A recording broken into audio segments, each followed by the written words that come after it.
to the ashes. The spirits light up the night. Now, we're live from the Untold Radio Network. It's Untold Radio AM with Monster Quest producer, host Doug Hajicek, and co-host Jeff Perrella Jr. Untold Radio AM is going live right now.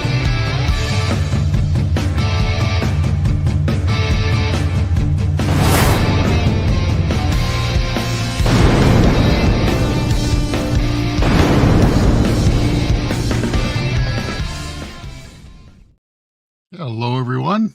Hey, Jeff. Good to be back. I missed everyone last week. Yeah. And then the week before that, I was really sick and I was kind of out of it. So it seems like it's been a while. Glad to be back. It's been a while. Welcome, everybody. Get people pouring into chat. Yeah, love it. I heard you had a broken freezer yesterday. Not a good Monday. day. Yes. On a hot day. Yeah. And I had just made a ton of frozen pasta. So it was, I managed to save everything, but Jeez. it was stressful. It's an expensive day if I lose all that stuff in the freezer. Oh, I bet.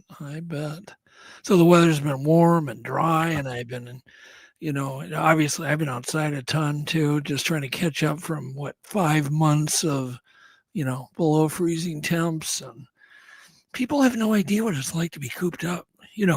I mean, you're not really cooped out. You go outside, but what are you going to do? Yeah. Yeah, and you'd be amazed, growing up in Hibbing, which is just 3 hours north of here, how much longer winter, just 3 hours north of here, winter is like 2 months longer. It's unbelievable. Yeah, it's crazy. And now they're burning up. There's fires up there. It's bad. So we need a little rain. It's been we're really due. Dry and warm. Anyhow, tonight we have Great George guest. Mitrovic, I believe that's how you pronounce his name.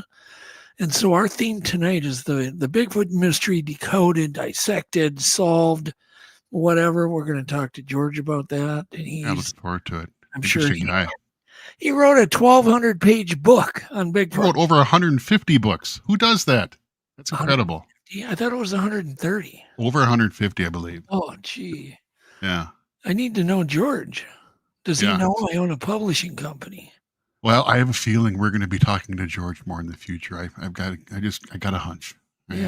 He's a great guy. Yeah. So anyhow, but we've got all sorts of stuff going on tonight. Yeah. We've got some marketplace weird picks, and I mean really weird. Always, yeah. Picks of the week, and I want to talk about an experience I had yesterday, which is really weird. Like I felt I went into another dimension. Okay.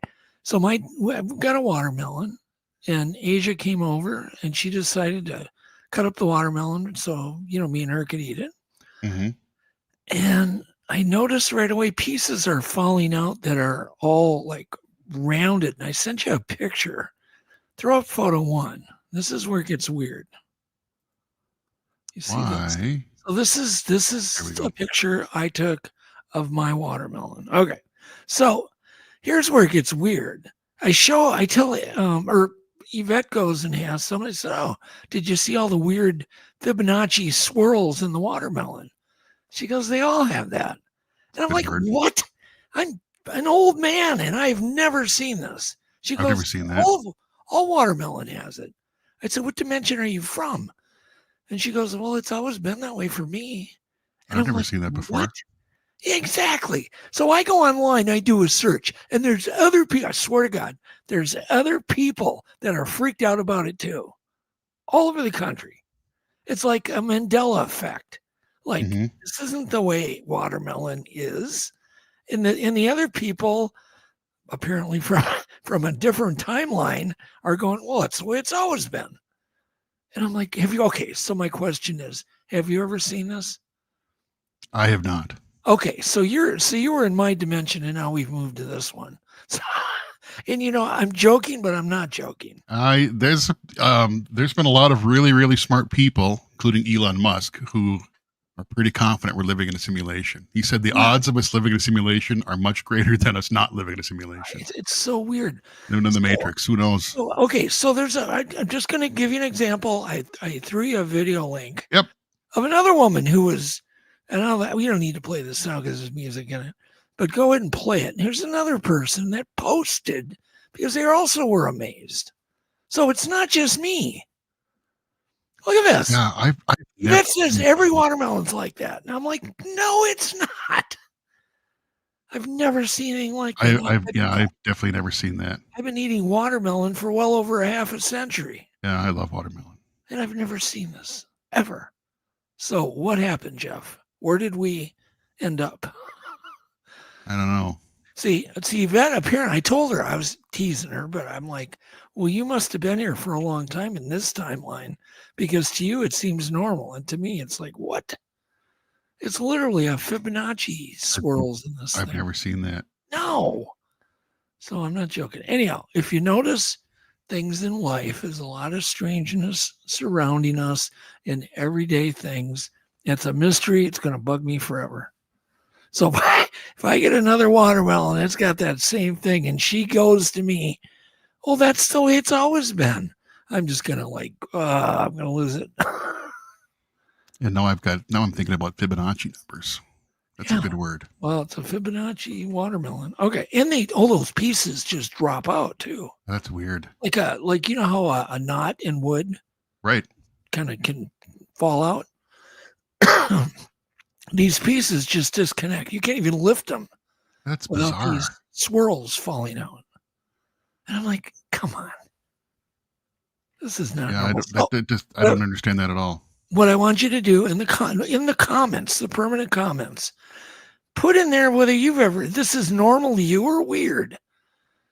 So if it's weird and you've not seen this, put that in there. If it seems normal to you and this is what you've been seeing all the time, and I don't want to hear, oh, it's overripe or it's underripe or that's not. I did research. It's on every watermelon. I've eaten a lot of watermelon in my life. And That's always been consistent, just a smooth. Yeah. Sometimes in the old days they had seeds, but that was the only difference. And sometimes the rind will be thicker and thinner, but of course. I've never seen that before. That's weird. But anyhow, so enough of that crap. But please leave in the comments. Oh, so people are saying genetically modified, but I know there's a lot of excuses. But how does that account for Yvette saying they've always been that way? Do you see? That doesn't account for that. Matrix, man. We're living in the Matrix. Does that make sense? So if she wouldn't have said that, I would have thought the same thing. Oh, it's just some genetic crap going on.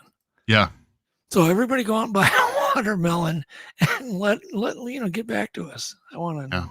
This is not normal. To her, it's normal. I'm going to have to get a watermelon tomorrow. That sounds good. The other people in the comments, it's just normal. So enough of that. Enough of that crap. Yes. As you like to say. Thank you. Let's do a little weird news. Just to mention, you say that all the time. See, I know that part of the good. Now I don't have to say it no more. Just like you did. Enough of that crap. Yeah, let's do some news. Some news, okay. Untold radio news that can be a bit weird is right now.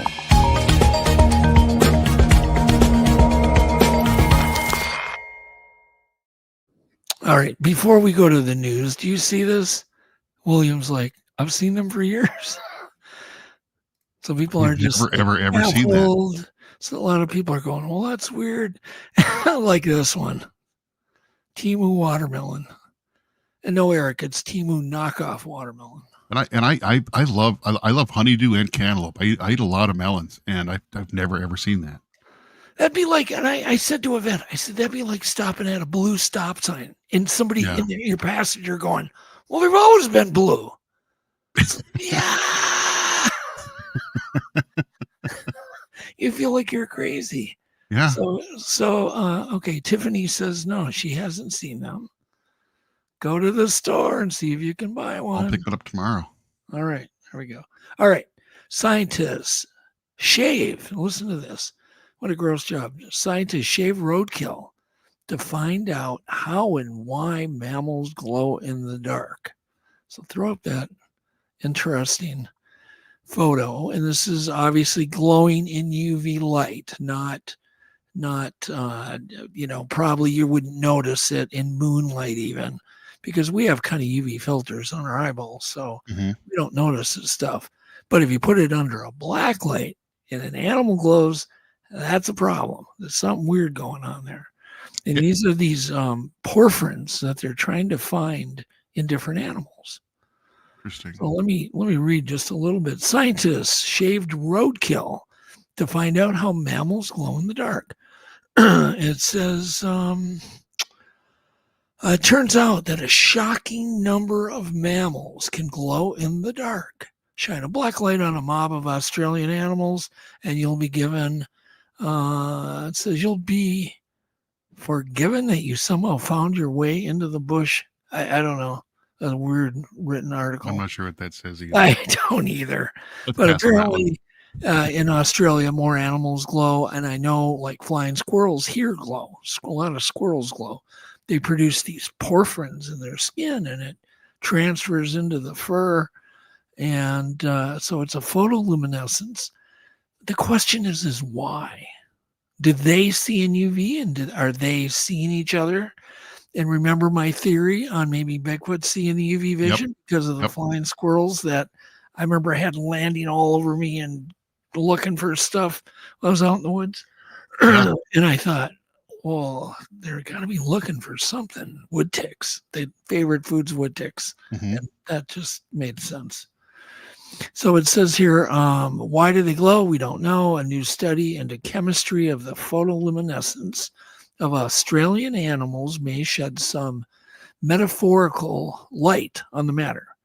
By shaving the fur off roadkill and doing science on it, on this biofluorescence, blah,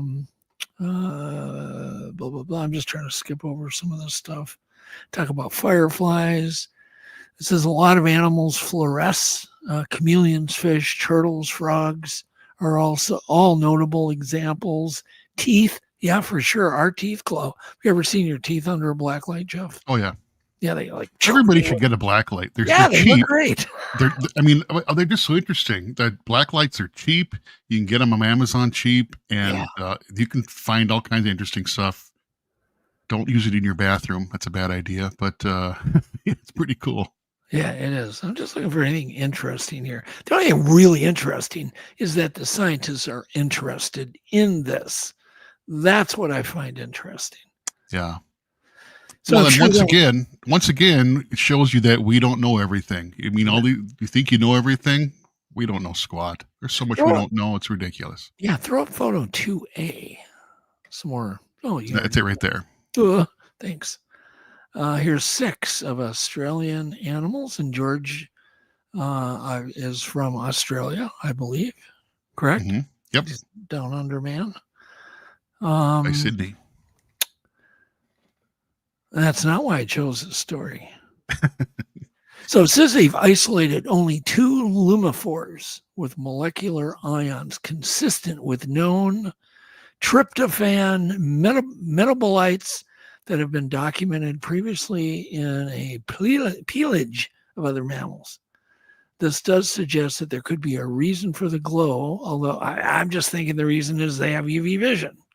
Duh. Problem That solved. makes the most sense. There's got to be a reason for it. I don't know. That's the obvious. If they have UV vision, or some symbiotic other animal has UV vision, it has to. Right, exactly. If they can't see each other, what sense would it be? Nature doesn't waste effort. No, absolutely not. I don't think it does. Everything has to have a reason. All right, it's enough of that glow. Let's go on to another story. Moving on. No, there was another article I read. It says we've only glimpsed 1/1000th. I think is that 1/100th? Do you see that? 1/1000th of 1%, 0.001%. Of 1% of the Earth's deep floor. Study reveals, and that's like a tiny little spot in like Delaware. Well, throw up a map, and I'll talk more about it. Throw up. Let's see here. Throw up photo 3B about Europe, and that'll give people a better idea. It's a nice square. Photo 3B. That's all we've explored. If consider the surface of the Earth, not much. So we've only estimate that we've looked at 3,823 kilometers, or 1,476 square miles of the ocean that we've examined. Just imagine what's here that we haven't seen. It's hard. You can't even fathom what we haven't seen. Yeah. A tenth of the size of Belgium. And Belgium's not a big country. It's a very small country. So apparently they bring this up, obviously, to get funding. That's kind of my guess. That's kind of the answer to everything, isn't it? Yeah.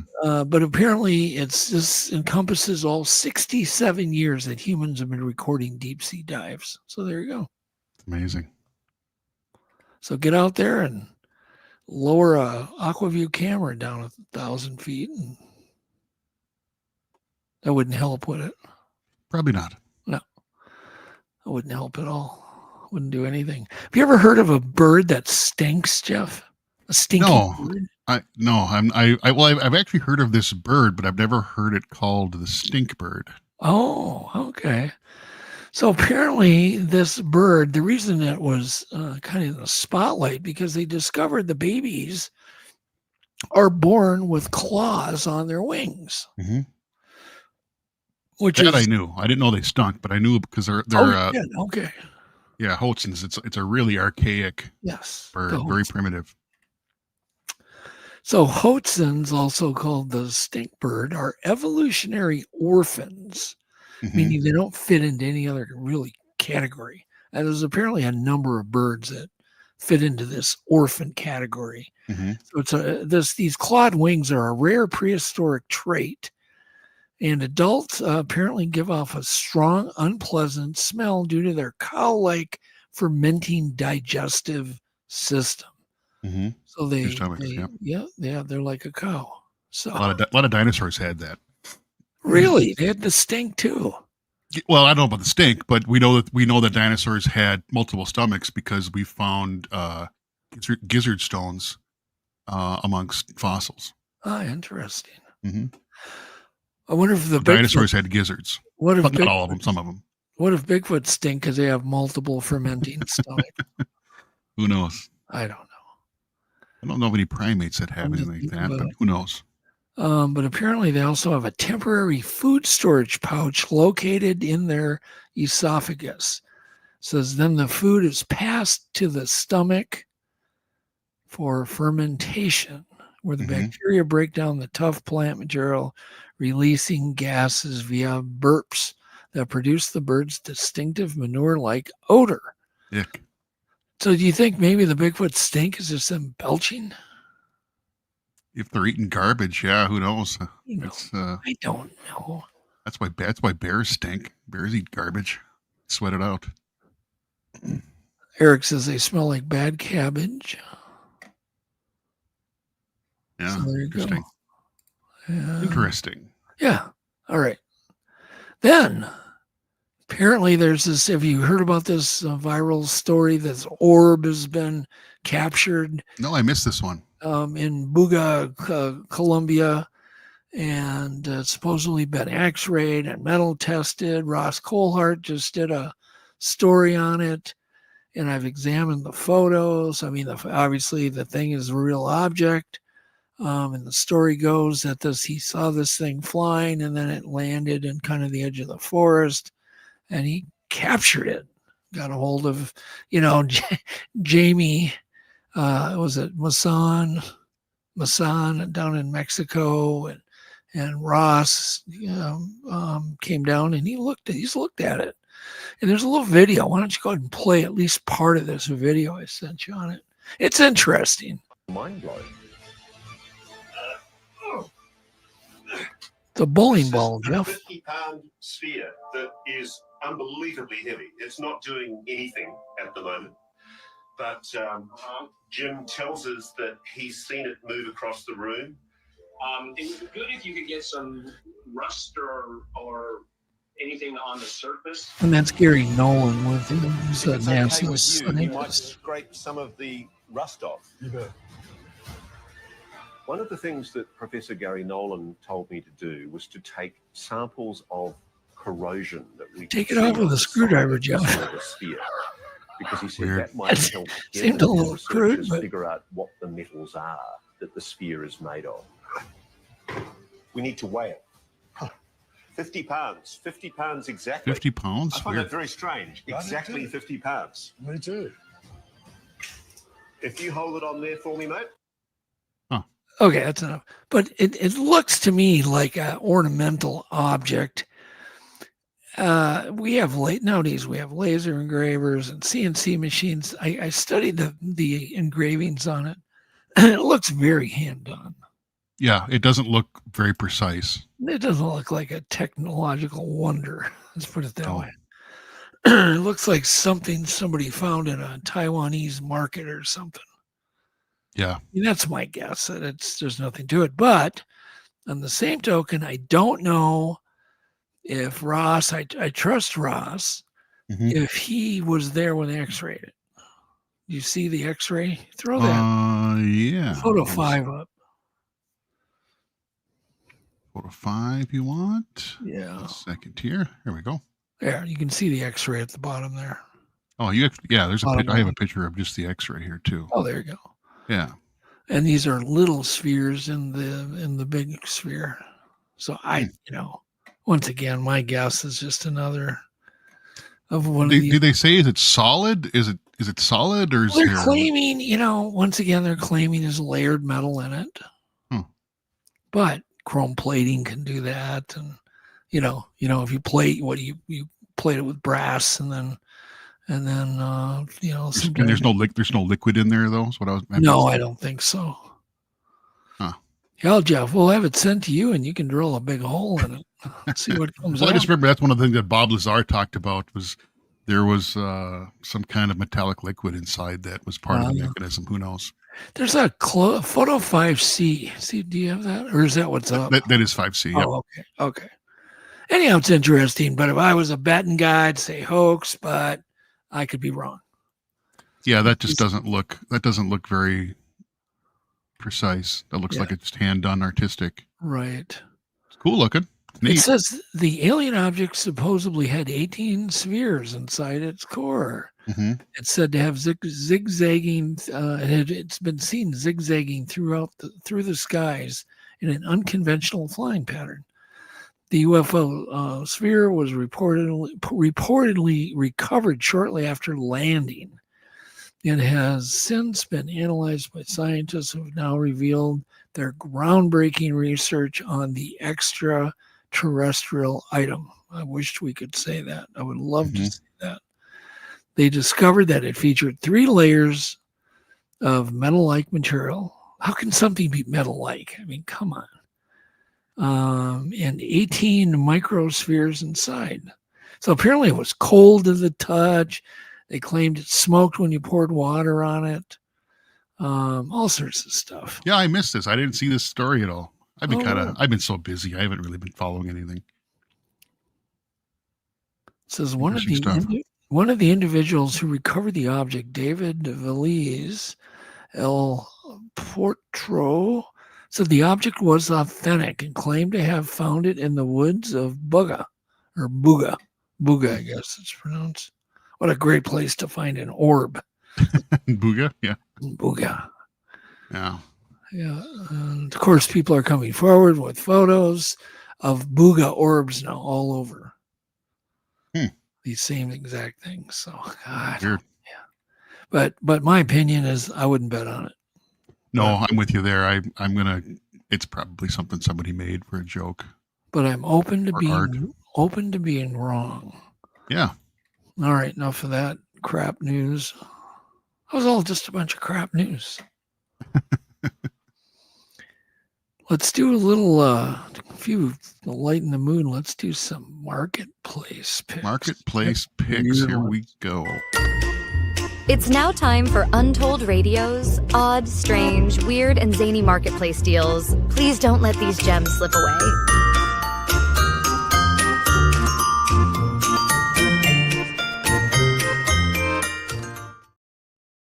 The world is a weird place, and if you want to buy a cow car, here's one for sale. It's quite used.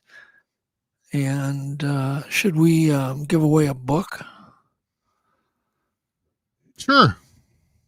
How Just about randomly give one away. Why not? Not a contest. No. I'd just mail it to him free. It's not a contest.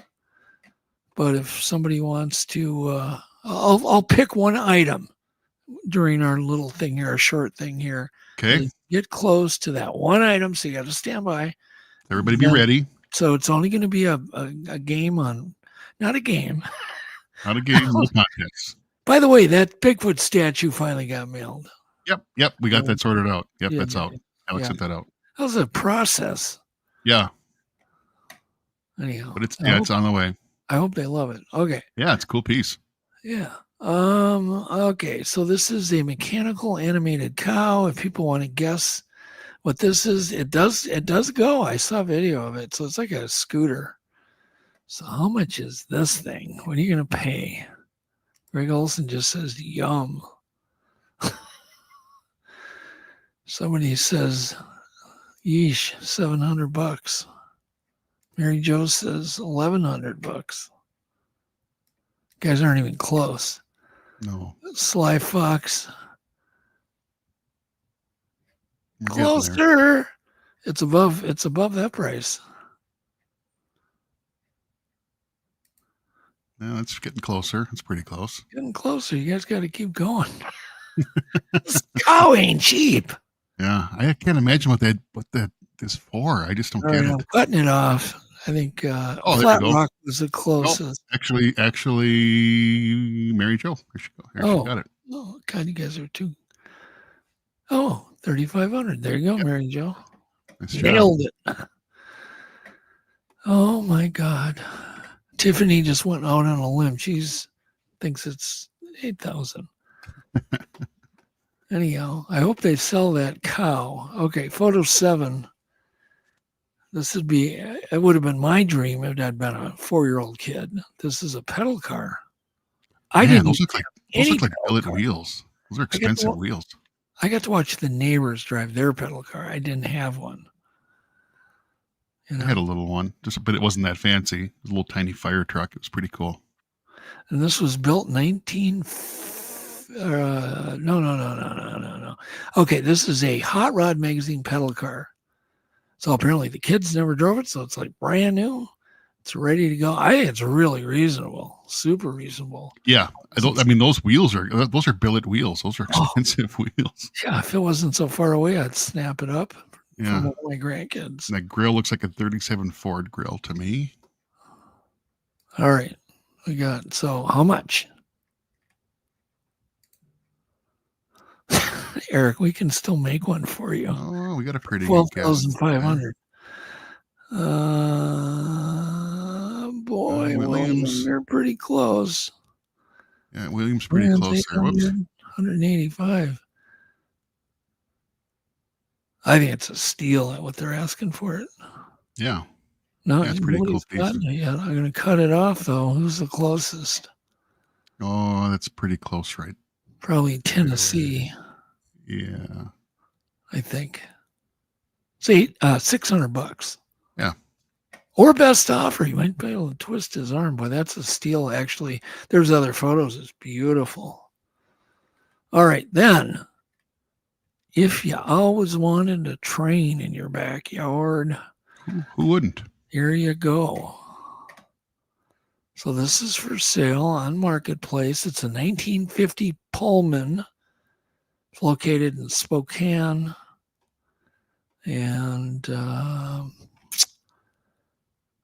looking at this thing. Holy crap. Actually, a dining car. It's pretty cool. 32-seat dining room and a 10-seat parlor.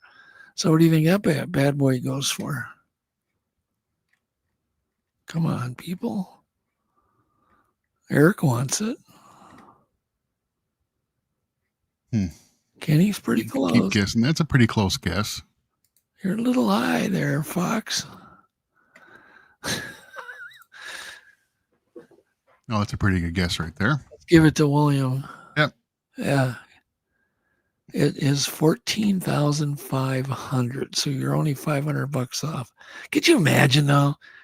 Calling your wife, hey, hon, I bought a train car, an old train, rusty train car for 14,000. How the heck would you get it? How the heck would you move? Yeah, how would you even get it home? Yeah, that's the thing. It would cost you $15,000. Yeah, I mean, Loretta you'd have to. I don't know idea how you'd even move that. Joanne came in late, but you guys were real close. All right. So there we go. All right, next. This is what you need, Jeff, for your office. It is I actually kind of like that. Yeah, it's kind of cool. It's a Blues Clues thinking chair. Oh, from the kids show? I never saw that. Do you remember Blues Clues? Yeah, I never saw it, but yeah, I don't. I saw it every day because of my daughters. Yeah. And they love Steve. Yeah. It's a popular show. Amazing condition. And, cool show. Or cool chair. Yeah, apparently they have a range, which I never get when people put two prices. If you're going to put two prices, why not just put the lowest one in? Right. Yeah. Is someone going to offer you more? Exactly. All right. So Mary Jo, $750. Well, Nick got one of them right. There's the range. So close, Eric. Loretta, you're a little high. I would say Tennessee is the first to nail it. Oh, actually, Nick said 300. That's the high price there. Oh, okay. That was the first one. 225. Well, it's kind of a tie between them. 225 to 300. Yeah. The next one is so weird. It's like, what are you thinking, people? I'm guessing there was some beer involved in that decision. There's some beer and whiskey involved in that process. Beer and boredom. Yeah. And leftover parts. Too much time on their hands. Yeah. A couch car. It says it's on a go-kart frame. It says it has a real cage. It says you can turn it back into a go-kart if you want. Yeah. I'm like, okay, yeah. So I'm going to buy a couch car and then turn it back into a go-kart. So it's got a tiller handle instead of a wheel. That's weird. How much for this bad boy? I don't know. Eric, I like Eric's guess. Free. I think that's what it's worth. Yeah. Yeah, you could ride it in a parade. You could pretend you're Al Bundy. What are they asking? Yeah, they got a range on that one too. Weird. All right. Come on.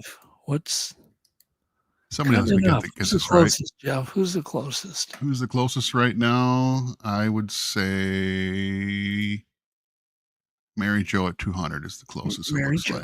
Good job, Mary Jo. Wasn't that weird, that guest that it was like 2 weeks ago? All of a sudden he pulls out those weird marketplace gifts he bought from our show. Yeah. Like he had two of them. And I was like, oh my God, that one. He goes, do you recognize these? I was like, oh my God. All right. The next one is a, no pun intended, truck bed. It's pretty nice. If you want a truck bed in your bedroom. That's some real bachelor decor right there, huh, Jeff? Yeah. Yeah. That's some odd design choices in that room, but yeah, why not? And it's a nice condition. Taillights work, everything. All right. William's like 5,000. You're a little high. Eric's like, that's seen some action. It says he'll give you the mattress too if you want it. I don't know that I'd ever want a used mattress. I'm going to pass on that. Well, every time you go to a hotel. Yeah, true, but it's used. I'd say really used by a million strangers. Okay, there we go. John Ayers. Nailed it, John. 1,800 though to 2,500. He said he's got well over 1,000 invested, so he wants double his money back. There you go. Good luck. Next, photo 12. Just what everybody needs: a bubble. A bubble, an empty bubble. Jeff? Apparently those are for putting a car in there. It's But yeah, I don't. Okay, if I walked over to my friends and they had a car and a bubble, I don't care what it was. I don't care if it was the rarest car in the world. I'm going to think, yeah, thanks so much. I'm out of here. You don't need a car in a bubble. Throw a car cover on it. That's fine. I even think that's stupid because then you can't see your beautiful car. Yeah, I don't understand the point of that. I guess they do it to keep dust off. And Yeah, well, isn't that's the fun of owning an old car or something? Yeah, I'd rather look. I like looking at it. I like just going to the garage and looking at it. It's like putting a couch cover on your couch. Yeah. It doesn't make sense. Do you ever go to someone's house and got plastic all over the couch and all over the floor? Yeah. It's like, what? Grandma used to do that. Yep. Yeah. I remember one time I pretty good guesses here. So far, that's the closest one so far. All right, anyhow, let's move on. Let's see who got it. Joanne? Yeah, that's pretty close. Yeah, there you go. Close enough. All right, then we have a butt boy. Some people pronounce it buoy. Is it buoy or boy? I've heard both. I would say boy, but I've heard both. Yeah. Anyhow, butt buoy. It's like, who thought that was a good idea to invent that? Yeah. The alternate marker buoy just looks like a butt up in the air. We can zoom in a little bit. Yeah. Stand out above the rest. No ifs, ands, or buts. Yeah, that'll do it. Yeah. John says 25. Sold. John, no, I'm just kidding. Buoy. Yeah, I would say buoy. That's how I would pronounce it. Yeah, buoy. But I've heard them called boys all the time. Yeah, me too. By captains. Oh, that's a pretty good guess right there. Yep. Pretty darn close. Nick, it's all yours. David did good. Y'all did good. $40. Next is I'm just like, what? God, the stuff that people try to sell. This is a Hymax 1700 Minimax ultralight experimental amateur airplane project mess. That's the way he puts it in his head. It's a mess. 500. Oh, I just said, sorry. $500. I gave it away. Yeah, I don't understand what. I mean, that's basically firewood. Why would you? I just don't get it. Who's going to get in a plywood plane? Yeah. Oh, thanks. Well, I can see that if it's brand new, tested, high-end plywood. I mean, people made planes out of wood for a long time. Yeah, Greg says it would make a good fire. Yeah, John, you got it right because I said it, John. $500. Yeah. Sometimes I do that on Christmas too. I just give away what I got somebody. Yeah. Photo 15. This is kind of weird. Kind of weird. Really weird. A scientific male pelvis median section model. And it says, the only description says good color. I'm like, okay. Yeah. Opposed to what? Bad color? Yeah. I'm not going to be buying that. Anybody want to buy that or guess what it is?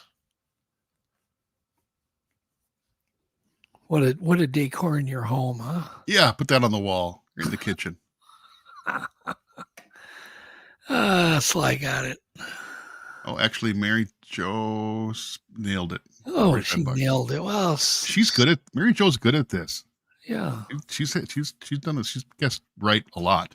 Sly Fox said 42. Mary Jo comes back and blows him out of the water instantly. Yep. All right. Does anybody want this? Say yes or no.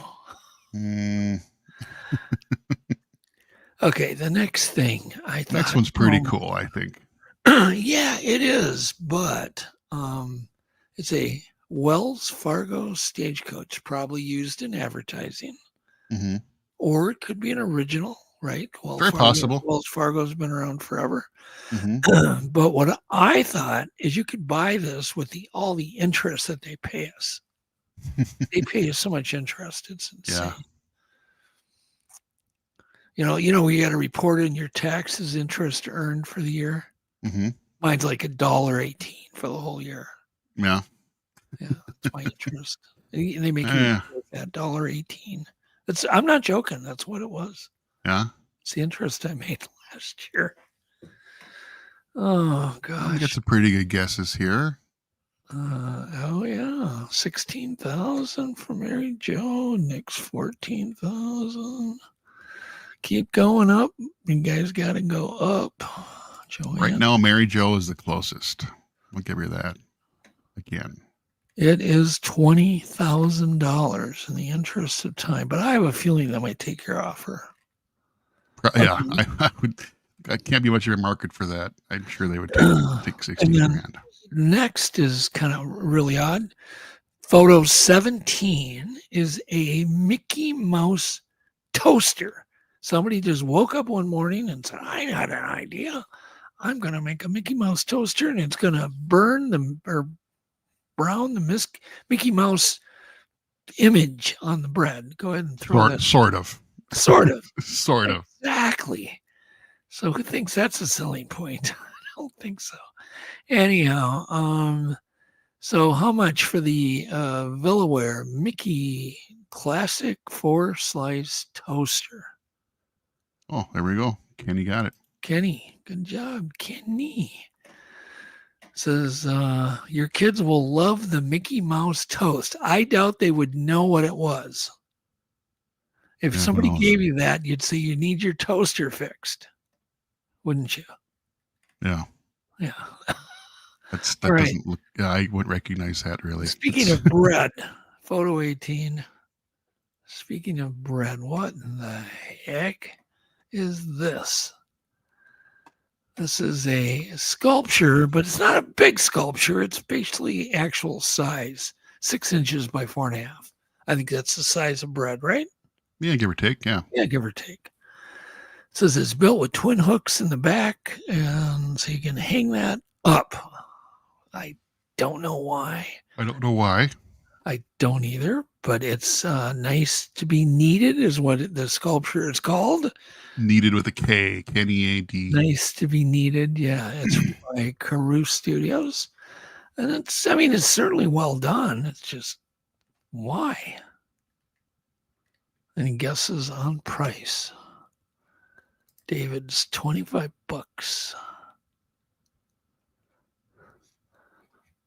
Apparently, Joanne said she hasn't laughed as hard in a while. That's good.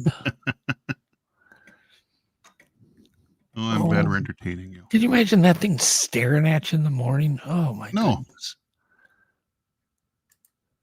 Upside down Mickey toast looks like a panda. Yeah. Well, they can't sell it as Mickey Mouse. They can just sell it as a panda toaster. So no one. Who's Flat says, remember that weird enclosure the guy found in Texas that had that Bigfoot face carved on the front? Yeah, that is so weird. I gotta get him back on. Yeah. That was a weird. Well, it looks like this is the best guess so far.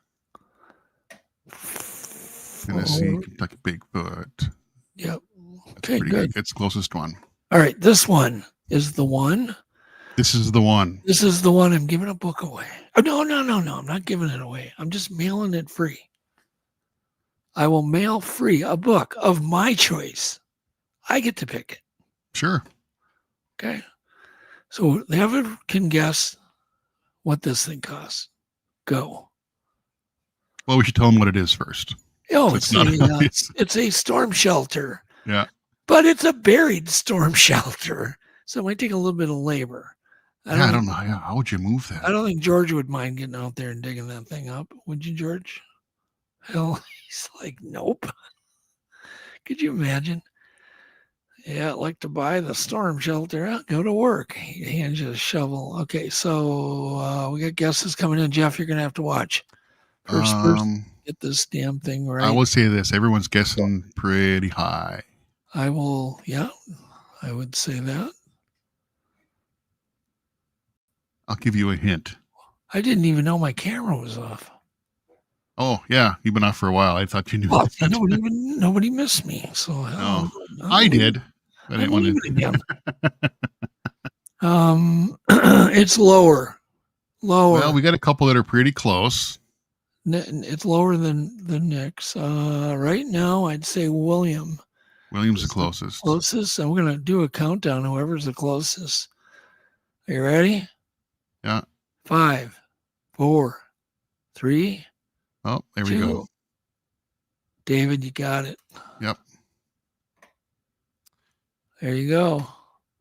I will pick out a book and ship it and get Jeff's address to. Yep. So David, please email me. I think you emailed me before. Didn't we? I think David's won stuff. He doesn't. Yeah. He doesn't. But again, just email to me again, please. Jeff P. I'll type it into the chat here. Jeff P. at Untold. Type here, Untold Radio. And you didn't win anything, David. I'm just sending you mailing a free book to you. But you just to be a good guy. No contest, nothing like that. Jeff P. at Untold Radio. Yeah. So David, please send me your mailing address. We'll get that out to you. Okay, that was enough of that crap. But I got one more. What the heck? Let's just do it. Photo 20. Just what everybody needs. Yeah, give me 1 second here. Actually, don't look half bad. It is a wheelbarrow T-bucket car. Is it a motorcycle engine on it?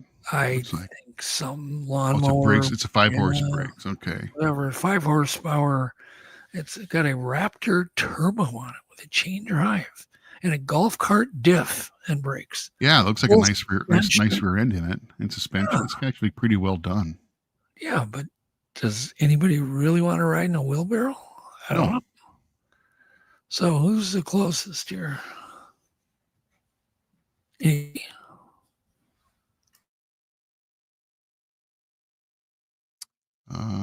Who's closest so far?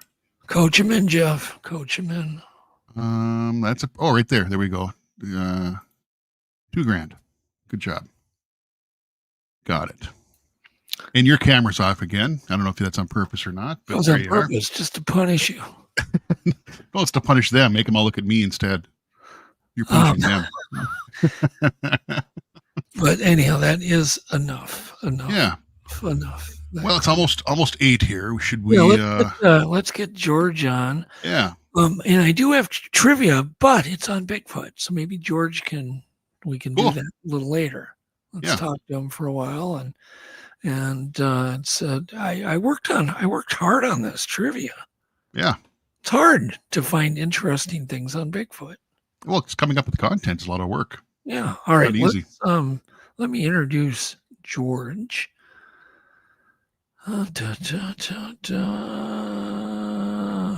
so George brings a totally different slant to the origins of many strange phenomena. 150 books. Oh my God. He's written a lot on phenomena, the unknown, and so on. And he believes a certain theory. And we're not going to ruin it. We're going to let him reveal the way he feels. But apparently, George was born in 1955 is it Wagga Wagga, Australia, or Wagga Wagga?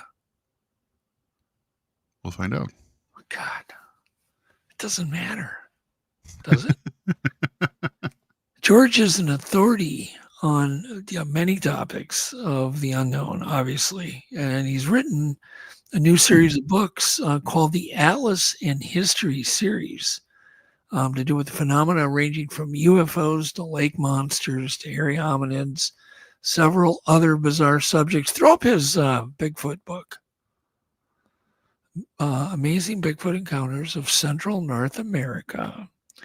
And apparently this is several volumes. Yeah, he doesn't. He tends to not write single books. He'll cover a topic, then he'll write 4 volumes on it, and they'll all be like 300 or 400 or 700 pages. He's a very prolific writer. It's impressive. Yeah, that's absolutely nuts. Yeah. Apparently, it's the largest Bigfoot book ever published. I believe that for sure. Yeah. All right. Well, with that, George can tell us more about himself, but let's just get him on.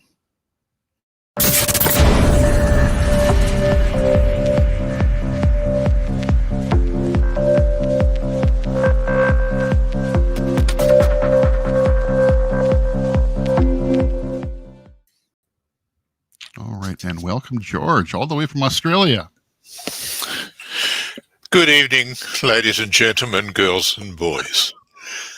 And Nice, thank you George. for finally having me on. I realise my importance in this program is far less than watermelons doing strange things, watching black lights and playing with them. I do Yeah. like Watsons. And did you notice there are 12 dots in the sphere? Yeah. Yeah. 12 dots. 15. No, Is it- I counted them. 12 Oh, okay. Okay. in the outer circle. And exactly 50 pounds. To me, it looks like a relic from 1897, 1898 during the Great Airship Flap, when lots of things similar to that were falling out of the skies, apparently. I've written lots on that as well. Yeah. So do you think that thing could be legit?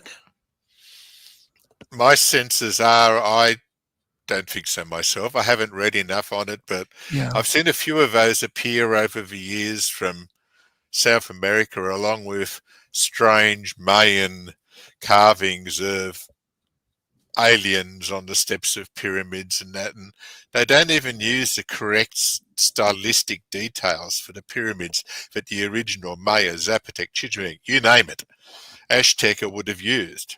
If you're going to create fake things, create ones that look like the real things.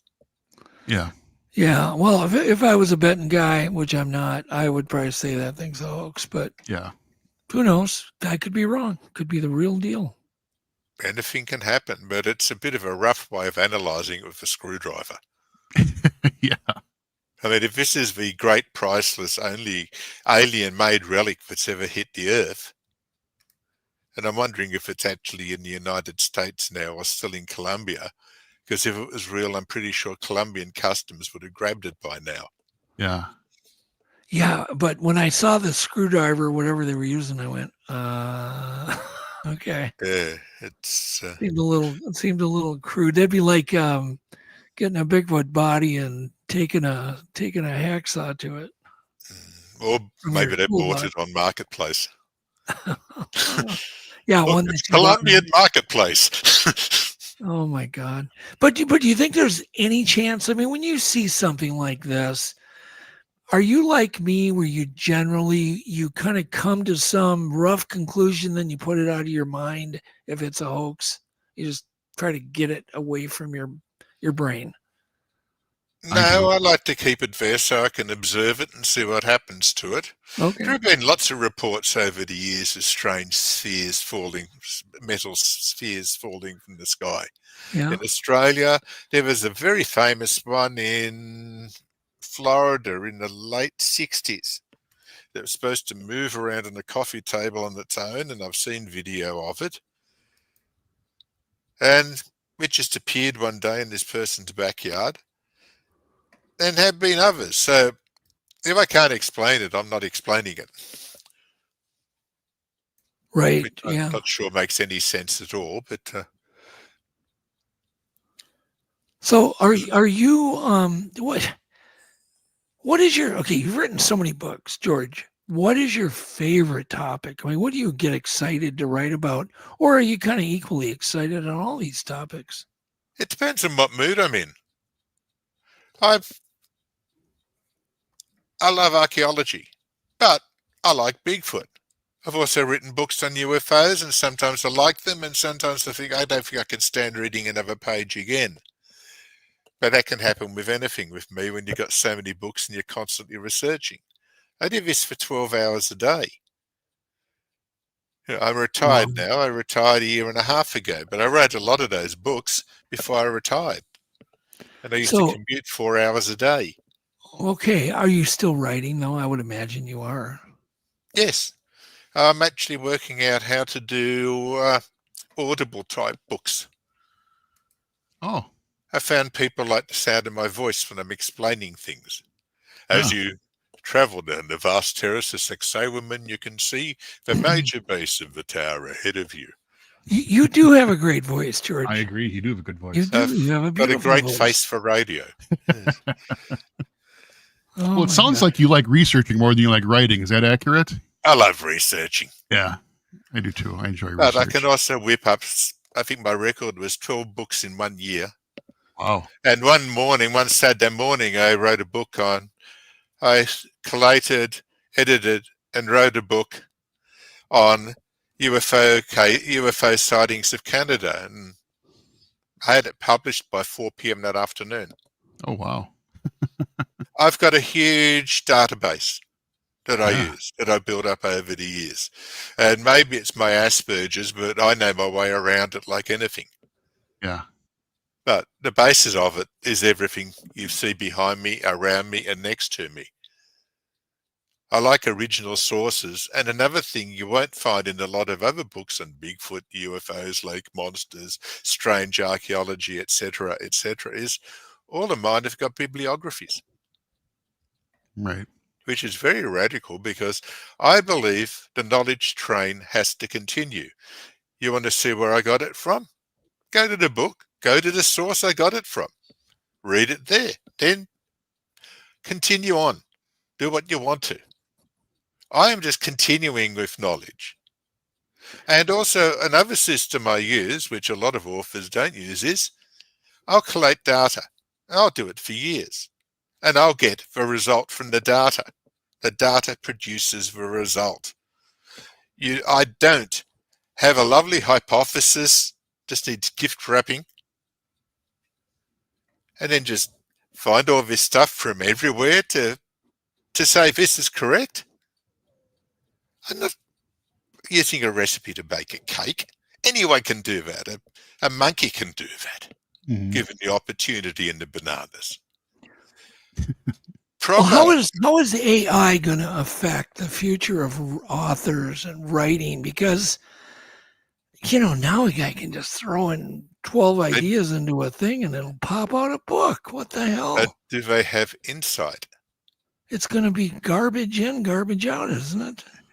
Do they have insight? Let me give you an example. I was mentioning to Jeff yesterday when we had a wee chat for half an hour. Around 2012, I wrote a small book on cometary and meteoric impacts with the Earth. It's only 700 pages, only cometary impacts and meteoric impacts with craters over a kilometre wide. There were 700 pages of them, and some amazing ones, some of them up to 1,600 kilometres across. And you try writing a book on cometary and meteoric impacts in chronological order, and it starts becoming, there was a 60-kilometre impact at blah, blah, blah, blah, here in such and such a date. Next line, there was a 40, holy mother of God, how the hell are you supposed to read that thing, let alone try and write it? There was one impact, 3,650 million BC, the third oldest major impact event on Earth, at a little place called Barberton in South Africa. That's where the Barberton greenstone belt is. This is a cometary impact, being elliptical. They generally come in at an angle. Meteorites tend to come in more to a 90-degree angle, and their craters are generally rounder. This was the third oldest ever found, and I was just looking around for other data on the same area to flesh out this thing before people died of riveting comatose behavior trying to read it. I found a little book in a book on fossilized bacteriums. Yeah, I know it's not a bestseller, but I like stuff like that. My brain gets hungry, and it was in 3006. No, the oldest remains of a fossilized bacterium date back to 3,260 million years ago. Hesperoides barbatonus, lovely name, and always nice in italics, was found in Barberton. And this is from the same period as the impact. That's amazing. Now, the story continued. I've written on panspermia, where life travels through space inside comets. All a comet is a mud ball. A mud ball, mud and ice. It protects whatever's inside from radiation. The temperature's nothing to a bacterium. They can live on thermal vents of 500 degrees Celsius on the ocean bottom. It's just them cruising the multiverse. I contacted the most prominent Australian government-sponsored science program. The science program. I won't give you its name. And I mentioned, look, I've found this synchronicity between this and this. Would you believe it's this date? George, you're a maverick scientist. We can't mention anything you discover. I said, why? I discovered where life had arrived on Earth. And you're telling me no one will find out about this? That I can't tell anyone? No, you haven't been peer-reviewed. I said, what about the work of a person working for the patent office when they were about 18, 19 in Vienna, who was not peer-reviewed? About Rutherford, who was not peer-reviewed, and others of the great scientists of the last century, or the last 2 centuries. We've slipped into the next one now. No, we can't. So I omitted an Australian phrase of 2 words and hung up. This is a family program, so I won't use them. I'm not renowned for subtlety. Yeah, I've had people write on Facebook and on the media how I keep discovering things, and 12, 15 years later, wow, great discovery, yay, we've found this. And I comment on Facebook with, I wrote about this and published about it in 2012 or 1979, or I announced it in 1992. But I'm the renegade scientist, the maverick, and I don't mind being a maverick. I find stuff other people don't find because I don't stick to parameters that they want. Or to use a big phrase, girls and boys, you'll have to go to Google for this one, hegemonic oligarchy. It's what happens when a group of people make sure that only their ideas are taught on, so that only the people who exceed at propagating their ideas continue, so that only they end up getting tenure at universities and colleges. It's an oligarchy. Yeah. Scientific dogma is the worst. I'm not. I know this is meant to be a Bigfoot interview. I apologize. I do tend to wander. I think it's the ADD in me. My brain just keeps flying all over the place. Except last night, my Frankfurts were burnt. Oh, no. We were talking for half an hour. Yeah, we did end up talking quite a bit. My Frankfurts were burning on the stove. But that's like... That's hot dogs to you and me. Yeah, hot dog wieners. They're wieners. I wouldn't want to put my wiener on the stove, but... put a sauce on it, chuck it in the bun. You'll pretend you just bought it somewhere. It's fine. And the knowledge has to be learned. I write lots of books. I'm very fussy with my research. I'm very fussy what I write about. I'm very fussy about almost everything. Asperger's is a wonderful thing for that. But it also makes me exceptionally capable at what I'm doing. My books, most of them, are all in chronological order because I like them in order. It's easy for people to search things. I've got books that are like atlases. They're in state order and country order. So you can go to your state. You can, like, I've got one on, I can't remember its name, and you write so many damn books you can't remember most of them. And it's an atlas of an atlas of mysterious archaeology of North America. It's about that fat. It's full of maps. And it's in state by state and then county by county order. So that you can go to your county. Yes, you, sitting in your lazy chair and your lazy boy there, sucking on a sarsaparilla. Oh, it's evening. Sucking on a duffs or whatever. I don't know. You could just go to your county and say, I didn't know that was there. I didn't know this was here. What? Giants were dug up here? Ah, crap. But we don't know. We don't know. I'm giving minds something to think about, something to grab hold of. But I'm a bit fussy as how I allow them in. They have to be published. That's why I've got these thousands of books.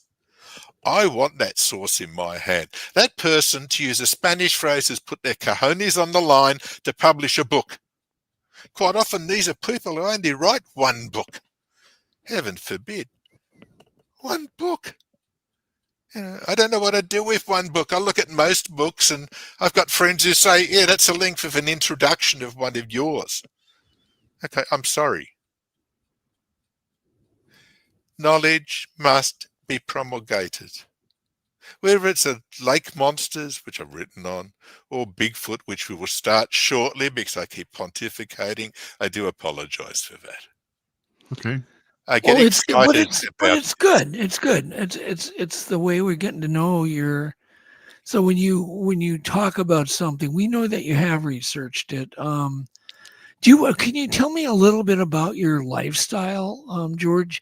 Because people like you generally don't sleep a lot.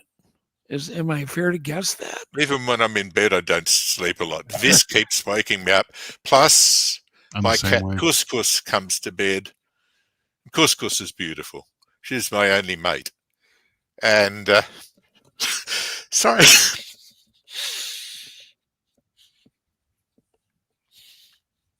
Sorry, George. We understand. Take your time, man. It's okay.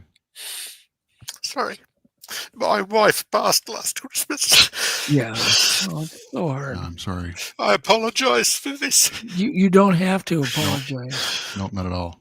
Not at all. My brain wakes me up all the time, and Couscous wakes me up all the time. But that's just the way I sleep. I'm used to that.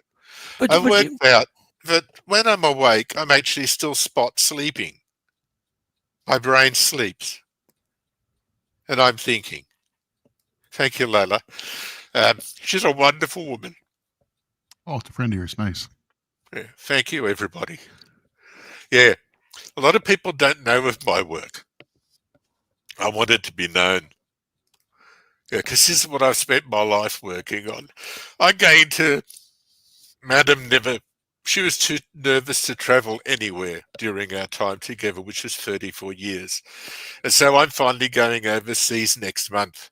I'm wasting savings, but I don't care. Otherwise, I've got no kids. And the cat's only going to get 10K. And we're not going to sacrifice it on my gravestone. That'd be horrendous. I'm going to Abyssimbel next month. Wow. Because I'd love to go there. I've never been overseas in my life apart from Tasmania and New Zealand. It's the furthest I could get Madam to fly. When I was 5, and I was talking to my brother the other day, my older brother, and I said to him, if this cancer checkup doesn't come up right, I'm going to Europe and Egypt. He said, well, why don't you just go anyway? You got nothing to do there or here. Go. You're going to learn a lot. And he said, I still remember you at the piano when you were 5, donging it and howling about Abyssimbel being drowned. What sort of 5-year-old does that? Me. What sort of 5-year-old has read all of Leonard Cottrell's books by 7? Me. What sort of kid has already read the Encyclopedia Britannica by the time I was 6? Me. And by 7, I was reading Nayandi letters, which both of you would know. I was already reading a lot of the great older authors. George Hunt Williamson. Authors from the 30s, 40s, and 50s. I've got them there. My brain runs around so fast it forgets things. I've got books on 1950s books on UFOs just sitting on shelves there, books on archaeology. I've got all of the works of William Corliss, if you want an author who knew their research, who was magnificent, it was brilliant. Corliss. Read his works. The bibliographies are stunning. I was reading them when I was 10, 11, along with all these other books. Because I have the coordination of a sea cow and a watch factory. I've tried to fix it, but oddly enough, I'm a fully qualified upholsterer, so worked that one out. I did that only a few years ago because I love antique furniture and I wanted to upholster it. Do you feel, George, that people who are interested in the unknown, do research on the unknown, are smarter than the average person who has no interest in No, weird because things? everyone's got their own specialty, their own handiwork that they can do. I can't fix toilets. I can't open or close or lock a screen door. It's ridiculous. They confuse me. There's no logical sequence to them. And if it hasn't got a logical sequence, I'm stuffed. Yeah. That's how this operates. I was cursed with an IQ of 205.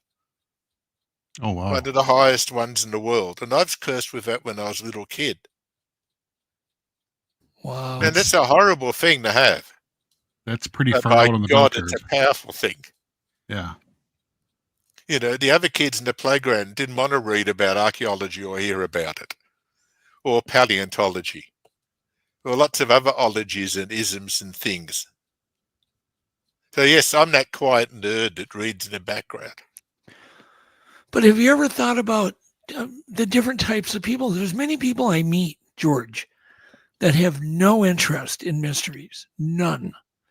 They go to work, they come home, they watch kick back, watch TV, go to bed, go to work. You know what I mean? There's Should never I any think they're thought. blessed? Maybe they are blessed. Okay. That they can just go on with robo-function all the time. Yeah. Care for the kids, go to the football, go on a holiday, 4 weeks off, 2 weeks annual leave. I forgot we're in the States now. And live quiet, happy, sedentary lives. Well, if they can do that, good on them. But me, forget it. But I'm wondering if there's a classification, because it's always amazed me. I'll go to a conference, beautiful day, and they'll be packed with people that just want to learn. And yet the rest of the world doesn't give a damn. And I always wonder, I always tell people, I start out my conferences really patting them on the back and saying, you guys are probably the 1% class of the intelligent people in the world, because you want to learn and you're willing to do whatever it takes to try to learn about mysteries, things we don't know. And so you obviously are one of those people, but is there kind of a classification that we all fit into? Yeah, we're rat bags. What do you call it? Rat bags. Okay. A bag full of rats. Okay. I like it. It's an old English saying, actually. Oh, That means we are different. We think differently. We do things differently. We question things differently. We have a different role on Earth. Some people say, we've descended from the Pleiades or something like that. Or Orion. I'm not sure about Orion, though. It hasn't got a good history. And maybe the people who don't have to think about this are blessed. And maybe we aren't blessed, but we still have to utilize this. Right. We have to keep questioning, but we have to be careful who's coercing our questioning, because that's a major problem. Because it's very easy to lead a person along with the right questioning and answering. Yeah. Now, this has all been very heavy, and not once have we smelt a Bigfoot. Not once have we heard a Bigfoot. Not yet. With your permission. We're going to. I have 3 theories on Bigfoot. And this is after, it's amazing what you can collate and what you can find when you collate it. Excuse me one moment, please. I get into a lot of flack from people with what I come up with, but I'm only coming up with data solutions, results. They don't mean anything apart from the fact they are results. Interesting. Thank you. No, I actually agree with everything you said. I think you and our brains work pretty similar. Actually, we can talk about that some other time. But this The is fascinating. quiet one is in the other corner. Right. So let's. What you wanted me here for? We want to talk a little bit about different situations with Bigfoot. I'm curious what you think. Okay, here it comes. Well, just hang on 1 second, Joe. I want to just qualify my question a little bit more. What you think about the physical sightings that many double witnesses. So I don't want to get into any psychological stuff. Footprints that they leave, blah blah blah.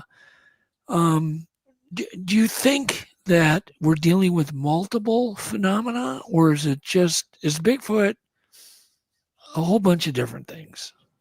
Go ahead, you got the floor. Now you got my answers. Okay, as I said, I researched pages and pages and pages and pages and pages and written thousands of pages on Bigfoot, and this thing just absorbs patterns. First statement. Randy and Andy, they're driving around in the scrub, bush, forest, call it what you may.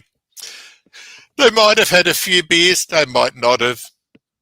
It's early in the morning, it's dark, and they step out, as you Americans so euphemistically put it, to relieve themselves. Totally different meaning in Australia, but we'll stick to relieve themselves. And whilst they're busy relieving themselves, somebody starts yelling, jumping, screaming, throwing things, running around, generally creating a ruckus. Okay, so what's all of this about? This scenario is one of the most common Bigfoot scenarios. Yes, one of the most common. Yep. People don't like talking about urination and animal behavior. Oh, no, I've got no qualms about it. This is simian behavior, or yes, ape and monkey behavior 101. If I go and I whittle on your territory, you will do your best to tell me to rack off. Yes. Simian behavior 101.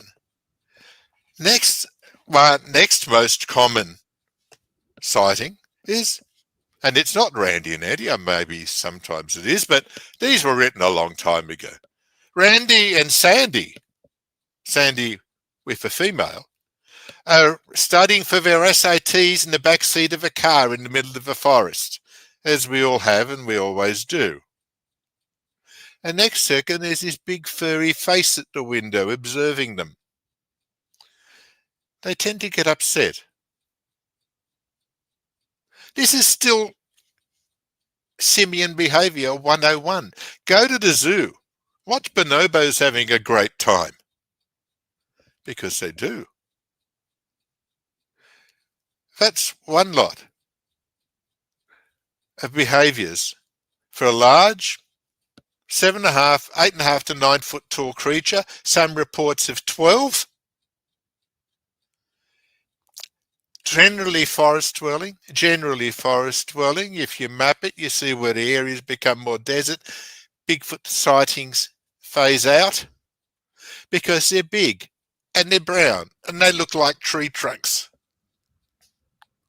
That's why you can't see them most of the time. They're smart. And they're also gotten to be smart because every man and his dog comes into the forest with a gun and tries to shoot them. God, if everybody kept trying to shoot me, I'd stay away from them too. Yeah. But we go to part 2 of our story. The Amerindian legends and superstitions of a Wendigo and others that come in and out of dimensions that look exactly the same. The boogeymen of the forest.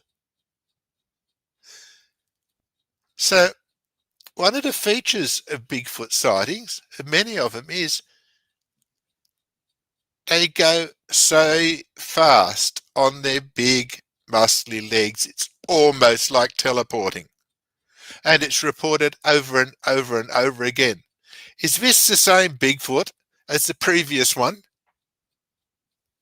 Or is it one of the more supernatural ones? That's only a small section. I don't want to go into that section other than that observation, because a lot of people have researched it and written entire tomes and books on it. And then there's the third Bigfoot. Most of you probably never heard of it. October 1954, France. There were 9 sightings. UFO arrives. I love that noise. UFO arrives. Hatch comes down, and this was in the biggest UFO flap seen in France. October to November 1954. And who are we going to see come out of it? Orthon from Venus with the long hair and the silver cape, or a grey, or a what? No. 3.5 foot tall, furry little thing with big eyes. Goes down. Some cases approached for witnesses. Others went away. Okay, Littlefoot. And you're laughing at me now. You're saying, what's this crap to do with Bigfoot? 1968, Uniontown, Pennsylvania. Also around that time in California. So different UFO. Straight down. Big Bigfoot comes out. This is 7 years before Star Wars. And this is in quite a few sightings in that period and from then on. Too much for coincidence. I look at people's observations, because that's all I've got in these books, observations. What are the patterns to the observation? What are the common themes to the observation? I'm not particularly interested in how they got the observation, but what happens when we have the observation? How do we define it? How do we look at it? And yes, I have written enormous works on quantum physics, but that's probably for another interview. After you both had a few coffees and scotches so you don't go to sleep. So now we've got 3 explanations for Bigfoot. There is no single answer for anything, and that annoys so many researchers and scientists. There are no single answers. You can look at the same thing with 3 different answers, because each answer explains it. Anyway, that's a small bit on Bigfoot. And they smell in a lot of cases. And for the people who say they're vegan, they rip deer apart. And for the people who say they're carnivores, they're gentle and only eat vegetation and corn cobs and bread. One of my favourite stories is about a Bigfoot called Whistling Paddy in Tennessee in 1954, which was discovered only in the last few years. And I like it because it was before 99.9% of people had ever thought of a Bigfoot. Yep. It's a story written by an old lady who was a little girl in the backwoods. I've actually got it somewhere, but I'm going to read it to you. Now, every night, Whistling Paddy, and that is what she called him, would come to the back door of their cabin with no electricity, no plumbing, no anything in the backwoods of Tennessee for potato peelings. Sometimes they could provide them, sometimes they were eating them themselves. They were an Amerindian family, they didn't have much, but they knew that Whistling Paddy was all right. He wouldn't hurt you. But they also never allowed the children to go out at night. And the funny thing is, you go through reports, and that insignificant detail of whistling is worldwide. It's huge. It's enormous. It's how they communicate, as well as stick banging, rock banging, and generally just or I was going to say piss off, but I can't. It's a children's family program, which I normally say to, Larry and Curly and Mo, who are urinating on their territory. Different answers, same question. Does those three different answers conflict, or do you feel there's harmony with all three of them? They all answer the question. They are all part of a greater whole. It's like years ago, one of the biggest puzzles that got me right into the interdimensional phenomena was about, I think, about 9 or 10. I'd read Wilkinson and lots of other authors by then, and I was going through early books on UFOs. Right, weren't that many around then, and some on Bigfoot, and a few on strange religions and Virgin Marys, and because I was a voracious reader, I still am a voracious reader. It's a daily read for my research. I really got to read something else one day. I thought, this is weird. This is this site, this hill, middle of nowhere. There are hippies, and here's Orthon from Venus, giving them predictions about the end of the world and how if we all sing Kumbaya together, it's going to be all right. Yeah, we've heard that story lots and lots and lots of times. A tall, blonde Venusian, with long white hair. And then nearby, in the same area, roughly, they're seeing the Virgin Mary in a tree. Why Virgin Marys like trees? I'm stuffed. They like trees and they like caves. If you collect all the Virgin Mary sightings that have been seen by the Marians, well, it was in a tree or in a cave, but that's beside the point. Okay. They're seeing a Virgin Mary in a tree and they're probably going to build a basilica on the spot if they get enough finance. And meanwhile, on the other side of the mountain, or nearby, people are seeing a Bigfoot or a strange animal-like monster. But hang on, this is ridiculous. How should we research this, George? What are How the in the comments? world? And then I What want are you can finish there. I didn't know if you were done. No, I never finish. But Sorry, But the I'm problem, going to answer that for you. Yeah, the problem is we don't know necessarily what to do. But what would you like to see done with the world of research? What I've done is, and I started collecting the data and put them in little. I had these old printers block boxes where everything that started with A went in this one, and they all went up to Z, or Z as you prefer it there. And I just kept adding data points from books as I got them, and they started amassing for different areas and collating it up here. And what were the common features? They're not the sighting. What has been seen is not the common feature. The common feature is the time and the place. Because if you happen to map time and place, and this is a very rare thing.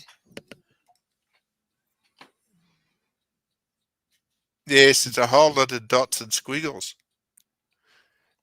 Oh, it's upside down, sorry. Where the hand is holding it, that's North America. The right hand, that side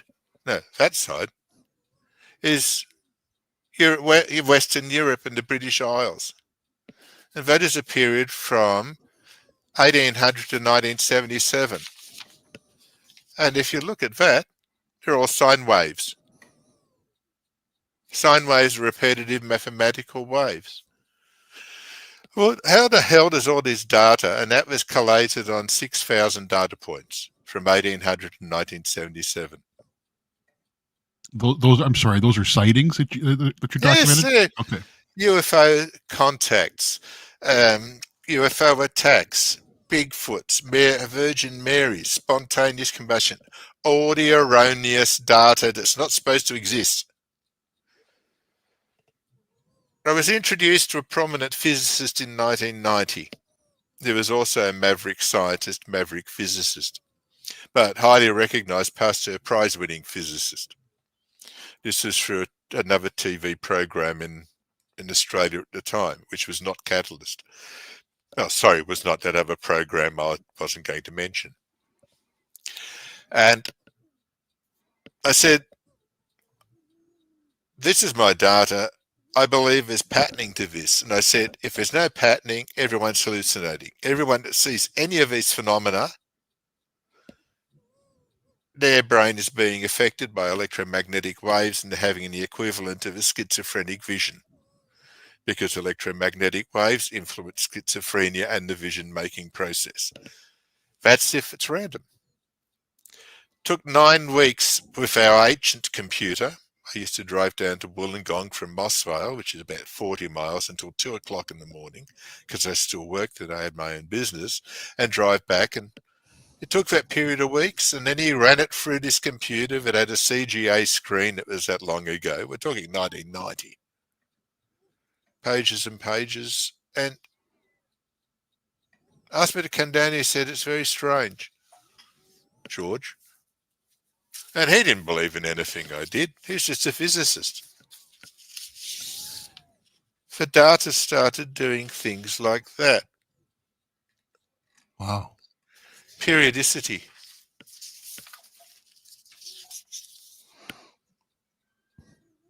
Is that upside down? Oh, probably. Things like that. And things like that. That's a 530-year wave. All this data and what was creating this was breaking down into waves. That is not random. Wow. That's interesting. And the smallest one we could do.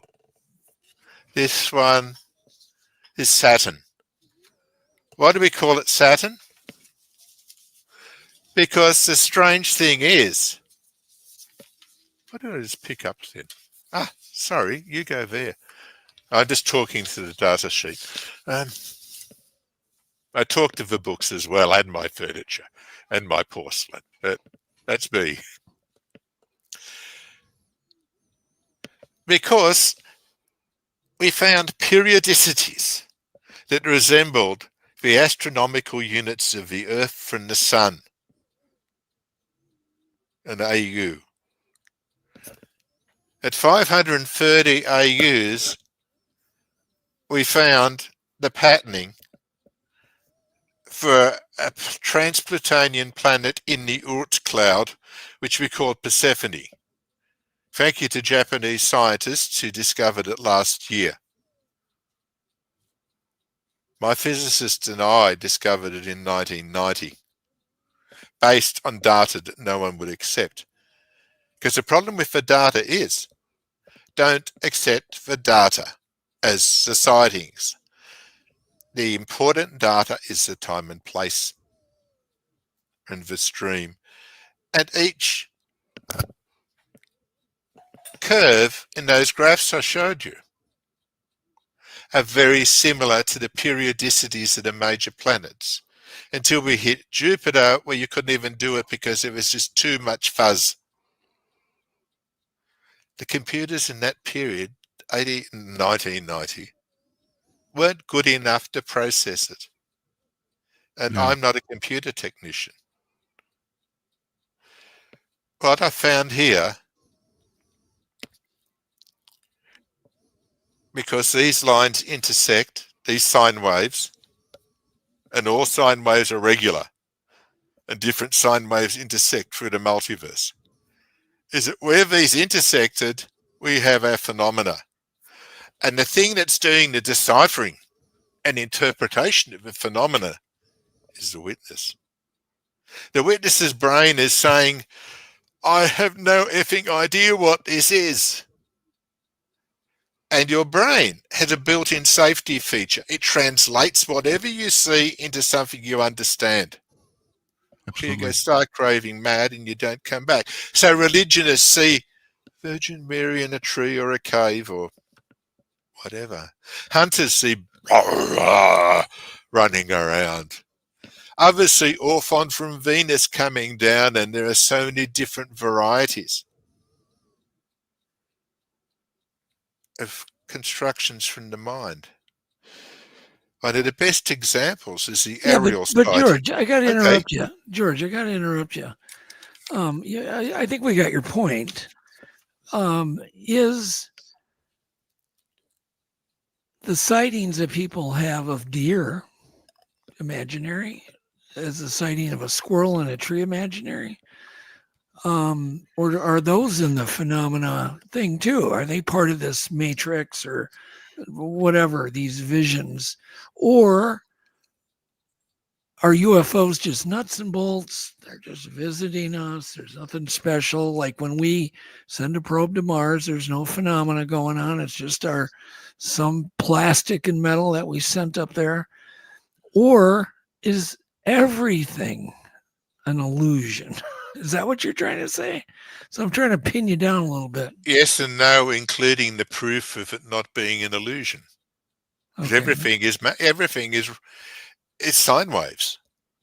Our entire multiverse is just a series of micro to macro sine waves. All our major planets are just gigantic capacitors whirling around, creating magnetic fields. Right. We are all energy waves, but we have a belief from our observation that we are real. I know that sounds weird to some people. And this includes us, just me and you and Jeff and our audience. With the phenomena, the only phenomena I included for UFOs, etc., were those that left footprints, those that left burn marks, those that left radioactive sites, those that left long-term radioactive damage or clear conjunctivitis or conjunctival damage or other damage from an unknown source caused by a massive light and heat, which is what we primarily define most of these phenomena as. But then I'm going to twist this around even further to the next part.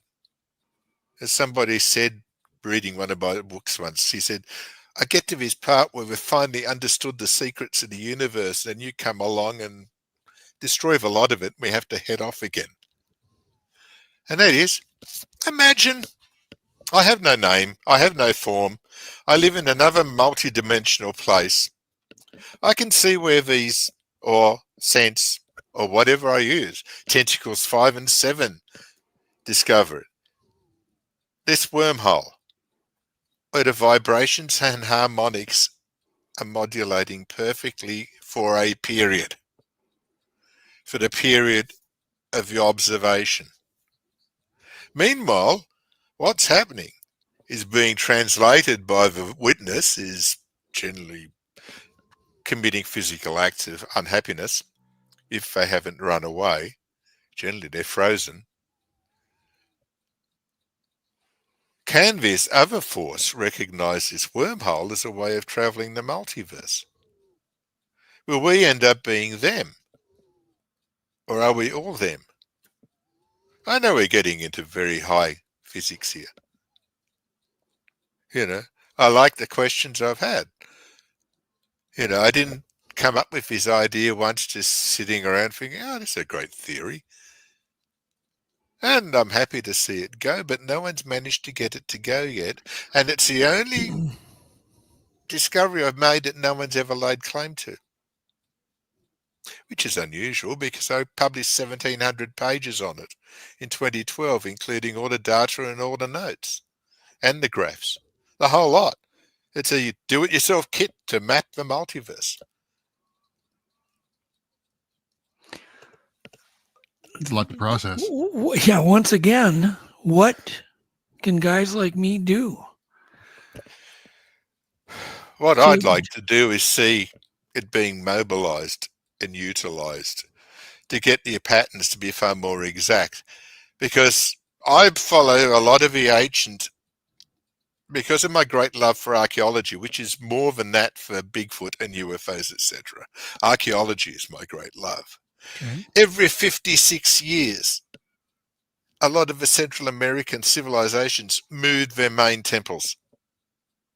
Every 56 years, they doused all the lights in their kingdoms, all their flames, because they believed they were about to be destroyed by Venus or some equivalent.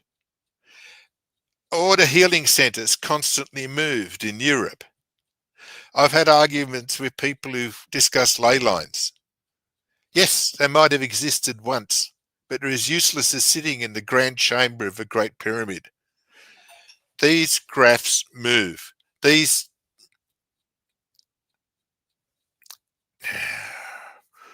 conjunctions or junctions move constantly around the world and the multiverse.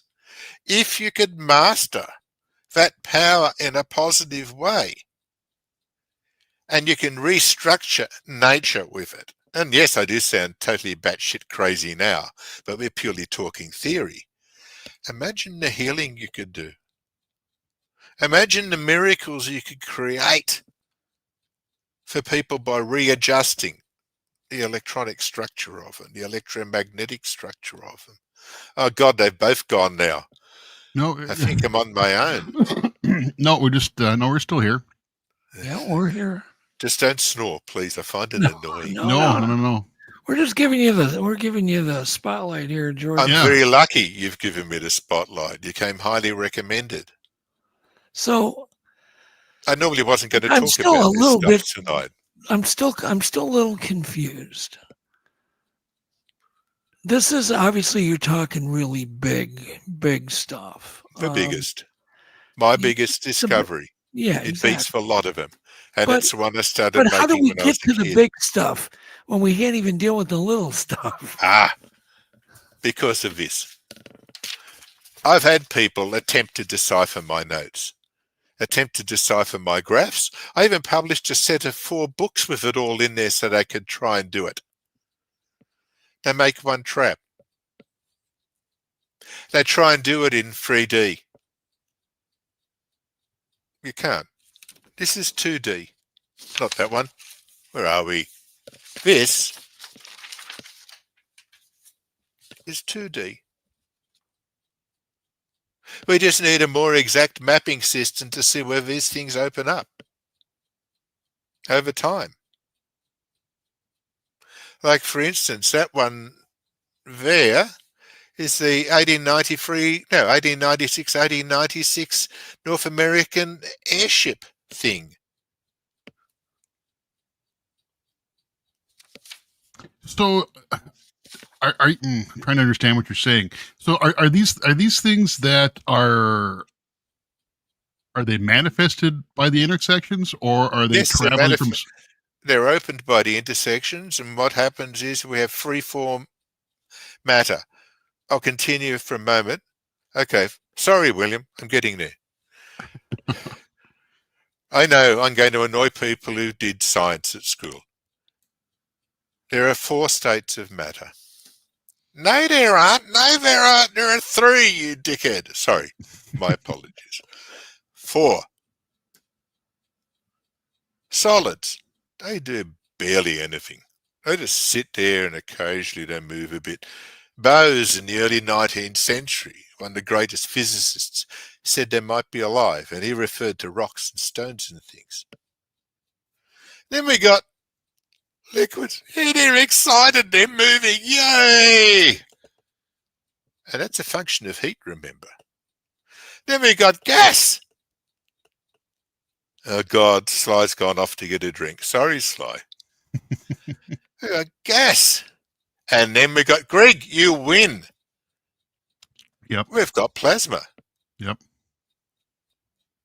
Plasma, where it is so hot, apparently, we start losing the microparticles of the atom. Quarks and neutrons and electrons flying off everywhere. But Ta-da! We have the fifth state of matter. Originally, I thought the fifth state of matter was something called the quasar vacuum, where these totally random bits of atoms travel through dimensions.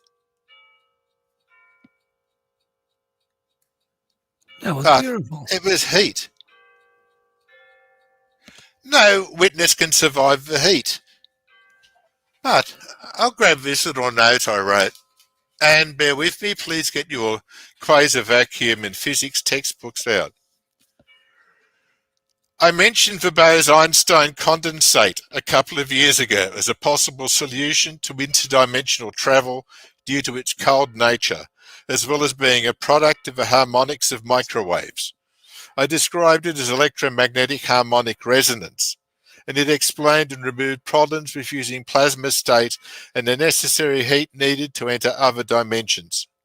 I had previously used the concept of a quasar vacuum, but the Bose-Einstein with modifications solved the problems, and then it goes on to explain what the Bose-Einstein condensate is.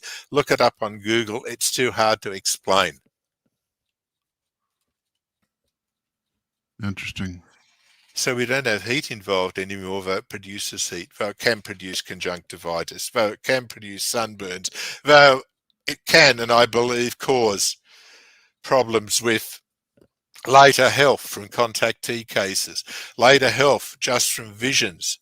I'm writing a book at the moment on physical side effects of UFO encounters and meetings. Only physical side effects to the observers. A good friend died. Another one. Earl Anderson died. And I loved Earl. He was a lovely bloke. He was very high in MUFON. He died of bone cancer.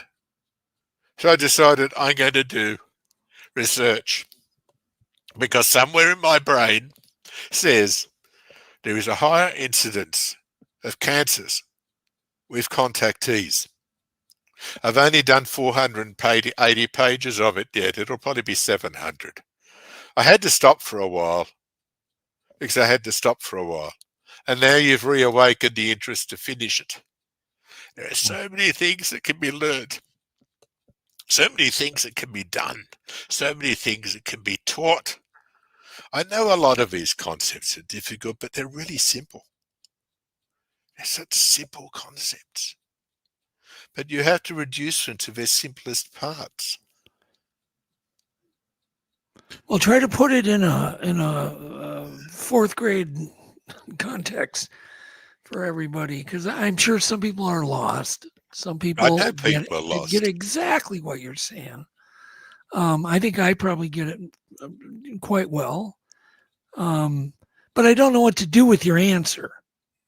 The answer is we actually find people who can do the computer grunt. Yeah, because I'm just, it comes to that, I'm lost. No, but surely amongst all the people we know, the people we broadcast to, there are nerds out there who suddenly realize they can do a two-dimensional graph. And that's all the thing is. It's just a big map with a lot of data points on it going through time. What they do is they confuse it by turning it into 3D and forget it. You will never decipher anything. You got thousands of data points on a sphere.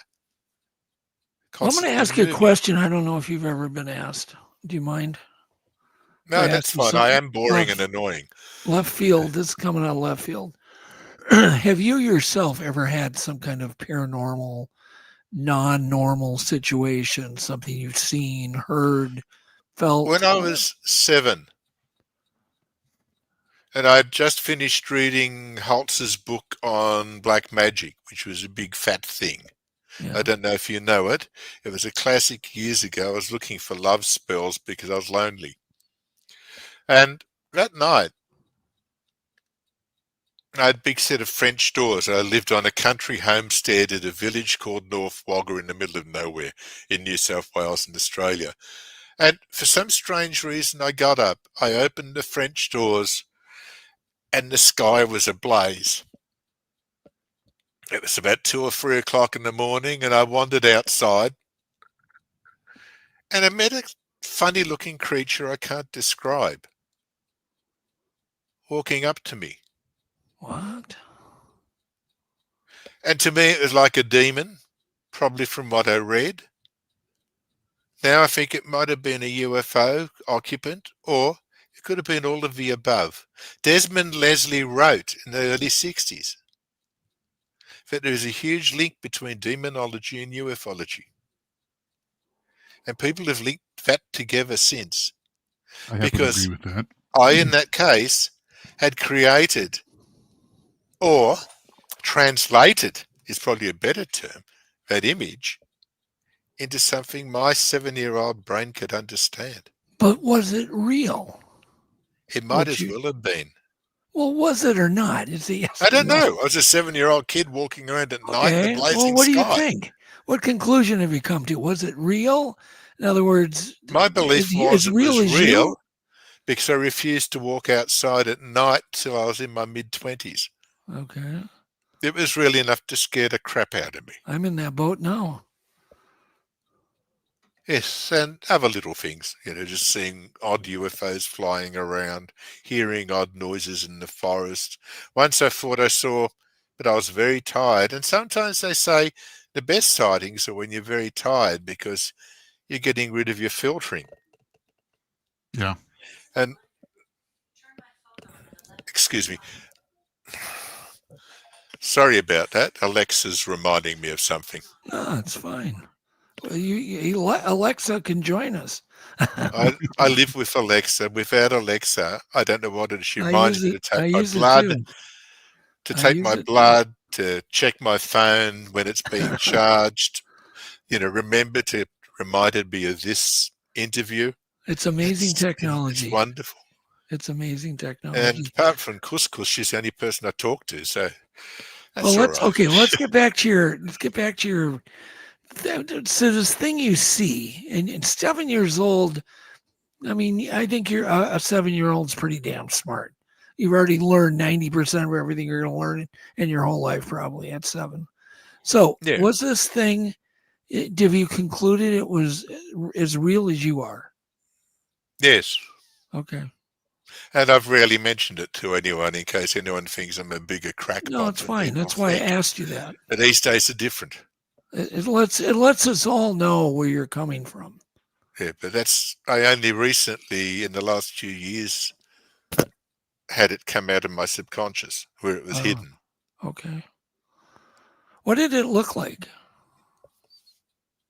It looked like a fairy little alien.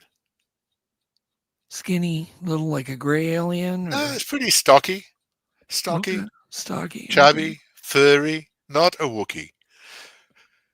Maybe a Wookiee on acid, but I'm not sure. Wow.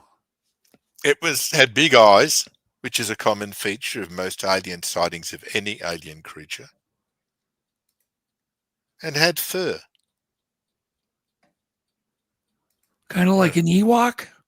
Like, A bit like an Ewok, but not as cute, unless it's attacking you. okay. So it wasn't cute. All right. Oh, it wasn't cute. Nothing cute about it. But it needed to meet me, and I needed to meet it. And what did you guys do? What happened? I can't recall anymore. Okay. You don't know I just how it woke up ended then? The All following, right. No. I just woke up, and that's a common manifestation of a lot of contactee cases and sightings. Yeah. So you said you're working on a book about what patterns are you seeing as far as physical effects? I'm still working on the most.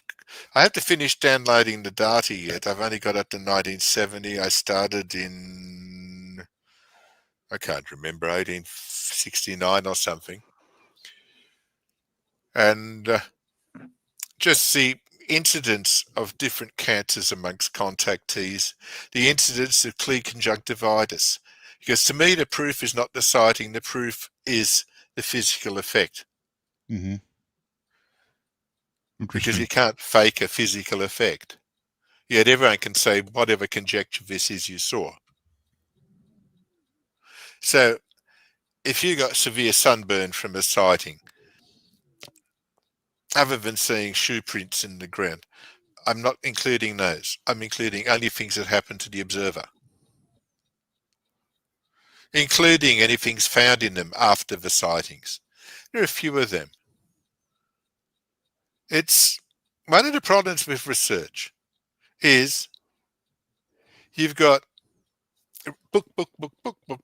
I sound like a demented chicken.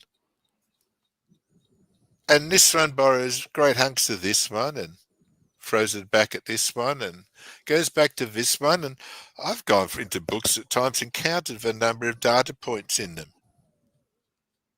Some of them had 20 data points in a 200-page book. Beautiful travelogues. My books don't have travelogues. I have 7 to 10 data points a page. And I try not to make them boring because the data's the main thing.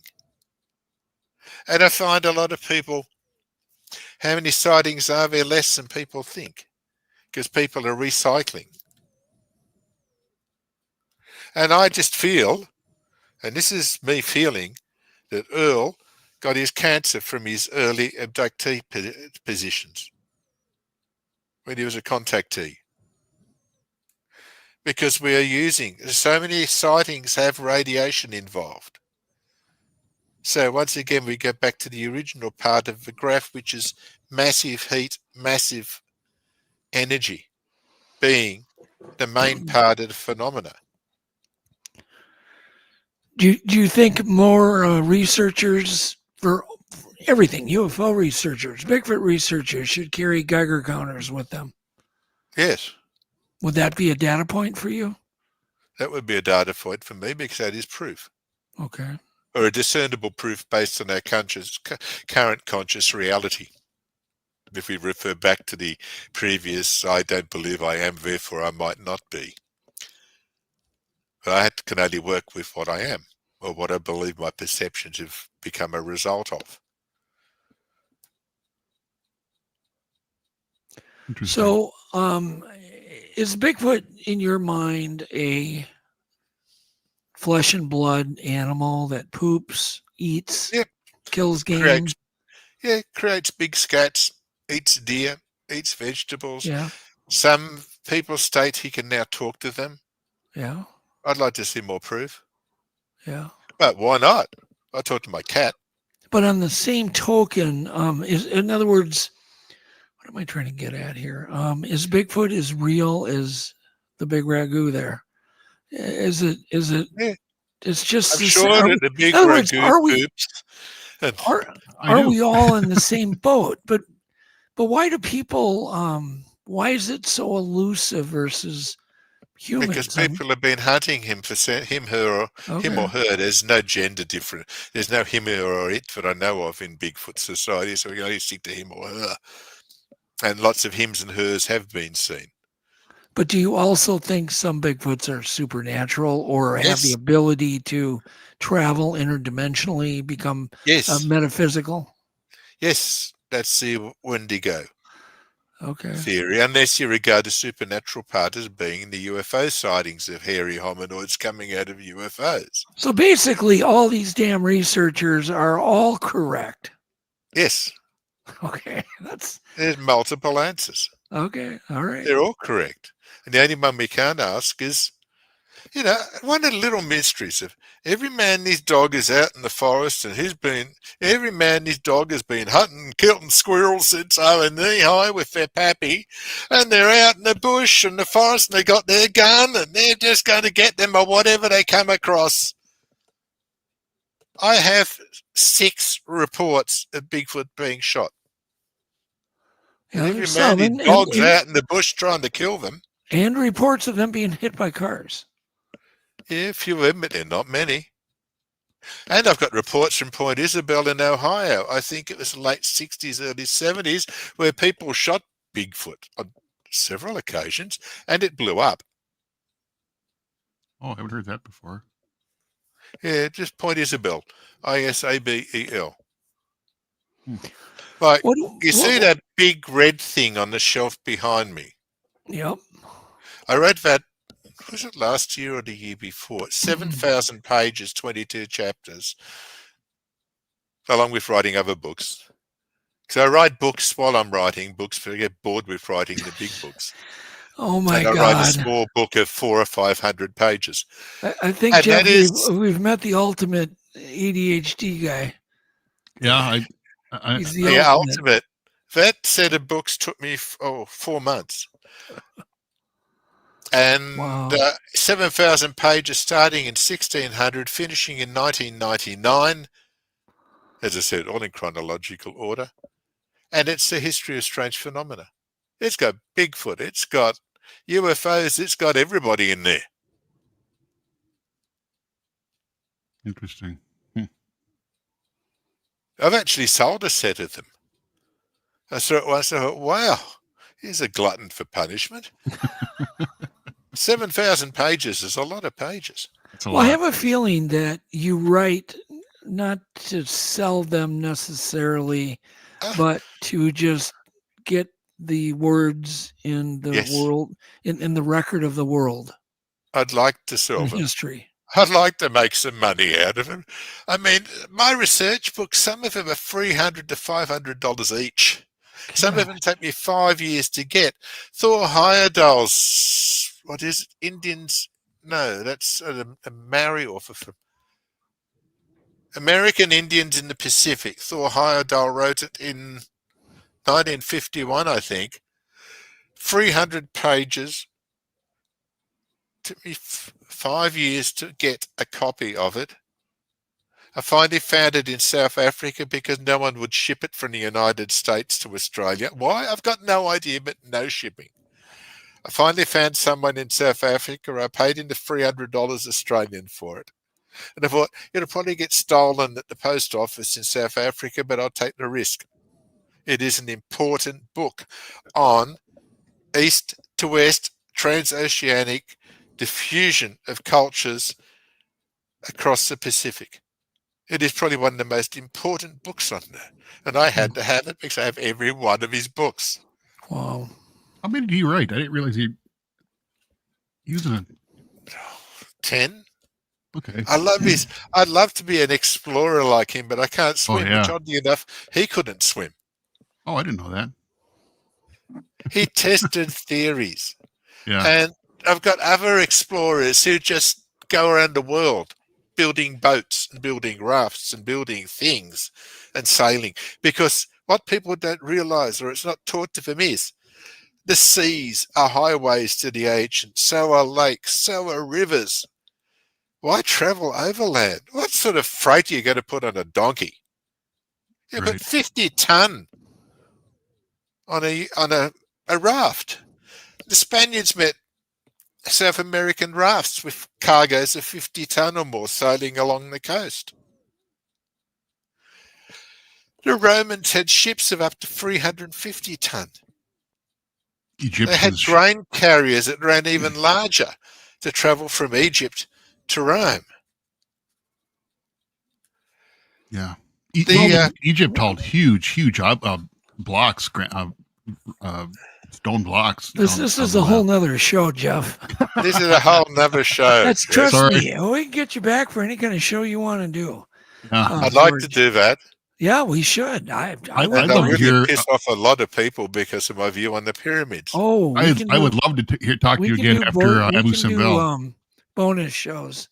But okay. I'd love to be on if you can stand having me again. I think the world of you. Thank you. I appreciate it. You came highly recommended. How about the PG film? What are your thoughts on that?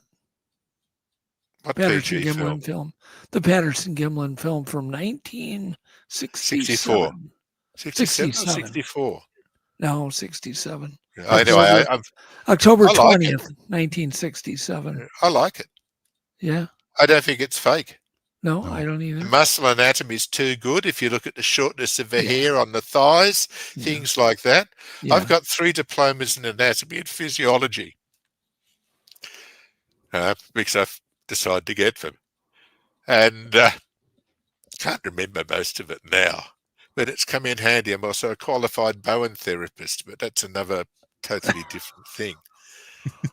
And a qualified upholsterer, which I love. So, okay, so you think it's real? Yeah. And that was somebody had asked that question. I don't know who it was anymore. I put it up, but what would you recommend people do? Just a simple little log line of collect more on the location, the data, coordinates, time of day, just like more of the solar cycles. I mean, what kind of stuff would you like to? Walk slowly and quietly and don't carry a gun. Okay. They're not stupid. Yeah. I agree with that. Yep. They are. There might be a lot of bullshit. Bravado and chest beating and everything. But like any animal, they don't want, unless you're a wolverine, they don't want an altercation. They just want to live their own lives. Right. Yeah. In their own way. And I was mentioning to a friend of mine who's listening to this program yesterday. And I owe her a great debt of gratitude because she got in touch with you, Layla McMichael. Yeah. And I owe her a lot. I've known her for a few years now. Yeah, by Facebook and everything else. I said to her, my research, I do maps in my books on Bigfoot. So you can see densities, you can see everything. And you've done it all over the world. Yeah. And because you have to show these things. And I said, there are more Bigfoot sightings around Los Angeles than there are in Northern California. Lots of them. On the edge. Yeah, on the edge. Yeah, on the edge. The edges are a fantastic amount of sightings, but it's also the area. Obviously, there's the most people, but it's also the area, George, where people are less likely to report it because they don't want people to think, because there's a gas station, a mile away. Oh my God, no one's going to believe we saw Bigfoot here. Well, that's one of the big problems with any phenomena. It'd be lucky if 1 in 10 reports it. Yeah.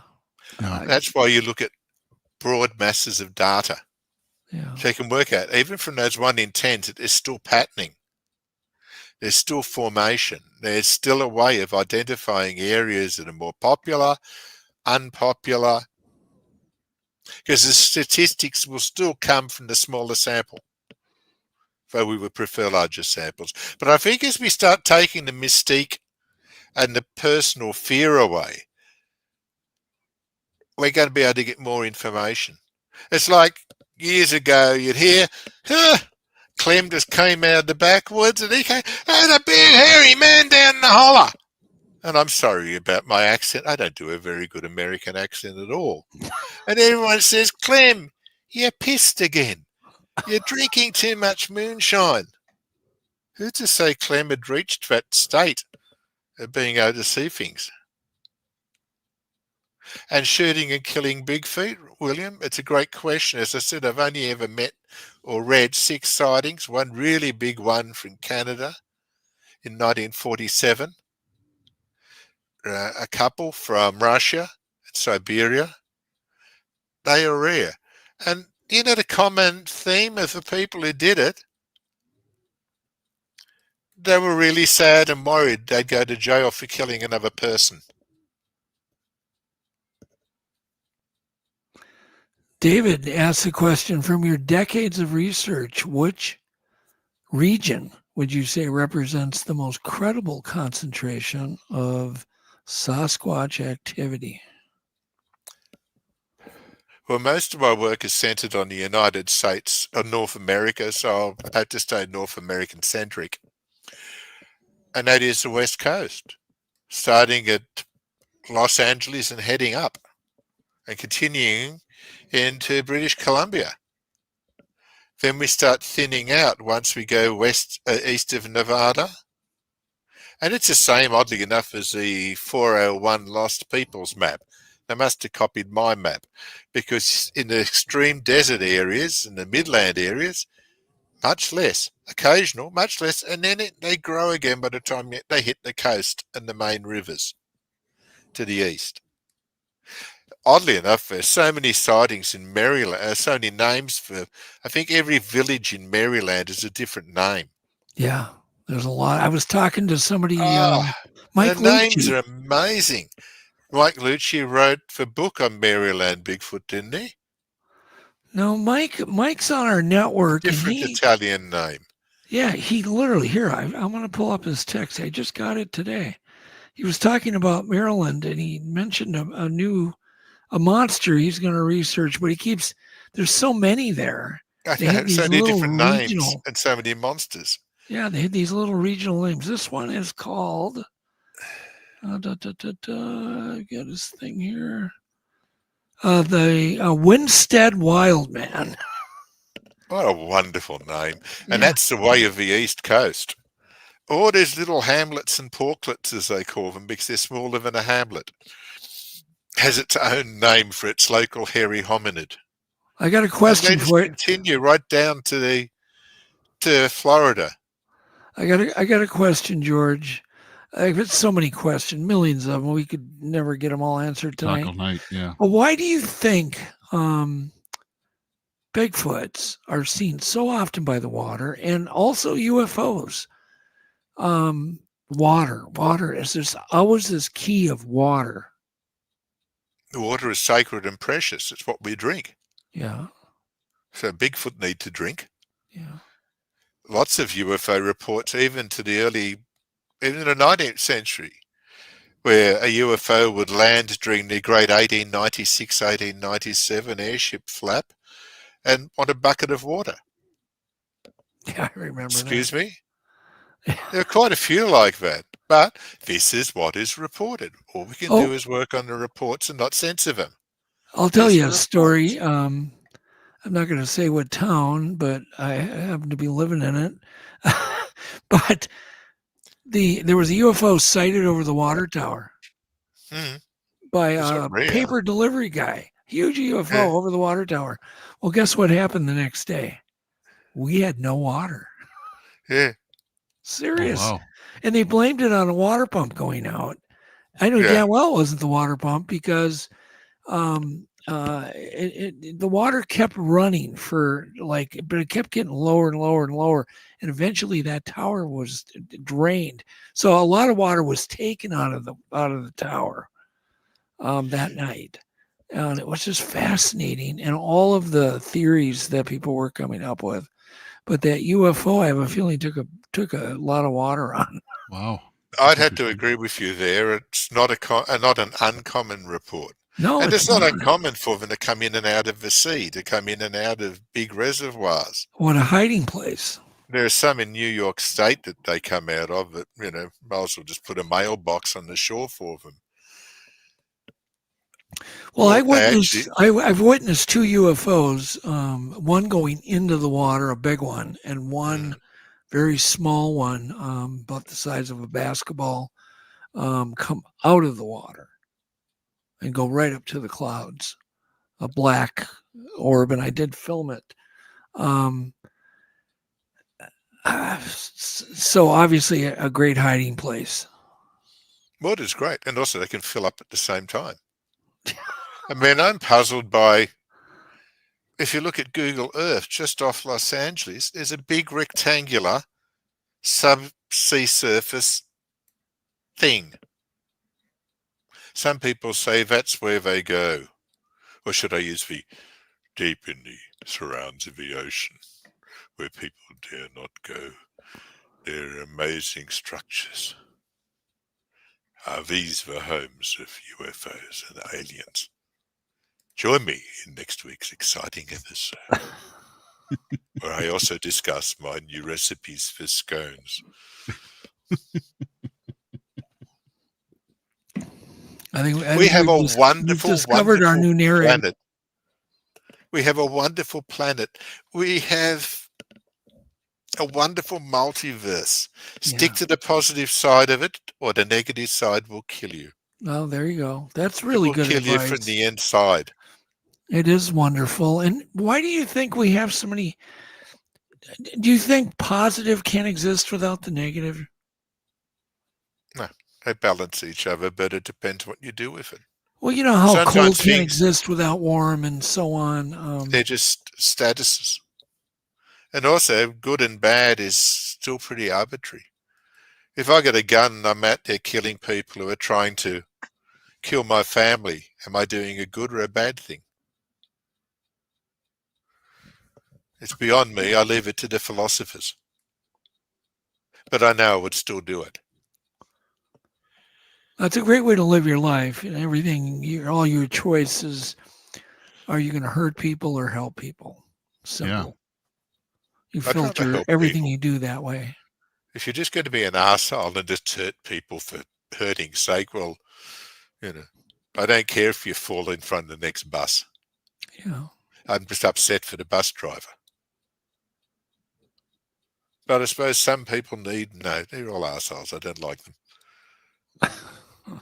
I met enough of them while I was growing up. How dangerous do you think the phenomena is? Is there a serious danger of being That's what the next book is vaporized, about. If I could kidnapped? end up doing so, if I could end up finishing it before I got sidetracked with trying to do audiobooks. Because I think audiobooks will work for me, but my God, my books aren't little 200-page books. And my accent took years to develop. It cost a fortune at a very expensive Australian school, where the upper-class Australians speak better than the British, because we're the British in the Antipodes. And I'm not even British. We are what we would call in Australia a WOG, Serbian and Russian. All right, you didn't answer my question though, George. I forgot it whilst I was raving away to William. No, that's fine. Is there danger with the paranormal? Serious danger? No, is this? I can be given a chemistry set and I can either learn new things or burn the house down. Yes, there is a danger what you have coming in. Are these beings that come through the quasar vacuum good or bad? All my books are available on Amazon. There are also ebooks, and may I mention it, ebooks can be read on a normal computer. So you don't have to worry about the taste of getting the cost of a Kindle or something. I get a lot of questions about that. And it stops book sales. And I need book sales to do research and to live on. I don't get it. Oh, no, I'm getting a pension at the moment, but it's about to go again. Anyway, that's a totally different story. Oh, damn it, I forgot again. Oh, I was just talking about the danger of the paranormal. The dangers, yes. Yeah, can you kind of tell us what they might be? Paranormal fights between, I believe I saw a giant spider fighting a giant lizard. And oddly enough, the other witness also saw the same things. Okay, where does that come from? Were we too stoned or drunk that night? Except we weren't. This guy reckoned he had great psychic powers, and he did. And I don't reckon I've got great psychic powers, but I still managed to manifest a giant spider to get his lizard. Or did it not occur? But no, people get hurt. Or they, in their quest, let's look at a more humanist viewpoint. In their quest to find out about these things like black magic, Aleister Crowley, you name it, they may end up with humans that are more deadly than they can imagine. And that could be the major danger. Not what they're actually doing. I've sat in magic circles years ago. I was in the 70s regarded as one of the leading occultists in the country. And yet I was also the meat eater in the commune whose food was kept in the dog fridge. So I was also the most cynical one in the group. Because I did the things they did more as a form of experiment to see what would happen. Sometimes things happened. Sometimes they didn't. Figure that one out. There are so many things that can be done and observed and been involved with. But be careful. If you start believing something is really dark magic, you might manifest it yourself. And you don't want to manifest dark magic unless you're ready to drive it. Well, what about the paranormal that doesn't appear, like UFOs? Is there danger to approach a UFO? Is there danger in abductions? Is there danger in Bigfoot research? I rarely know of people being killed by Bigfoot, but maybe we never saw them again because there are a few cases of people just Right.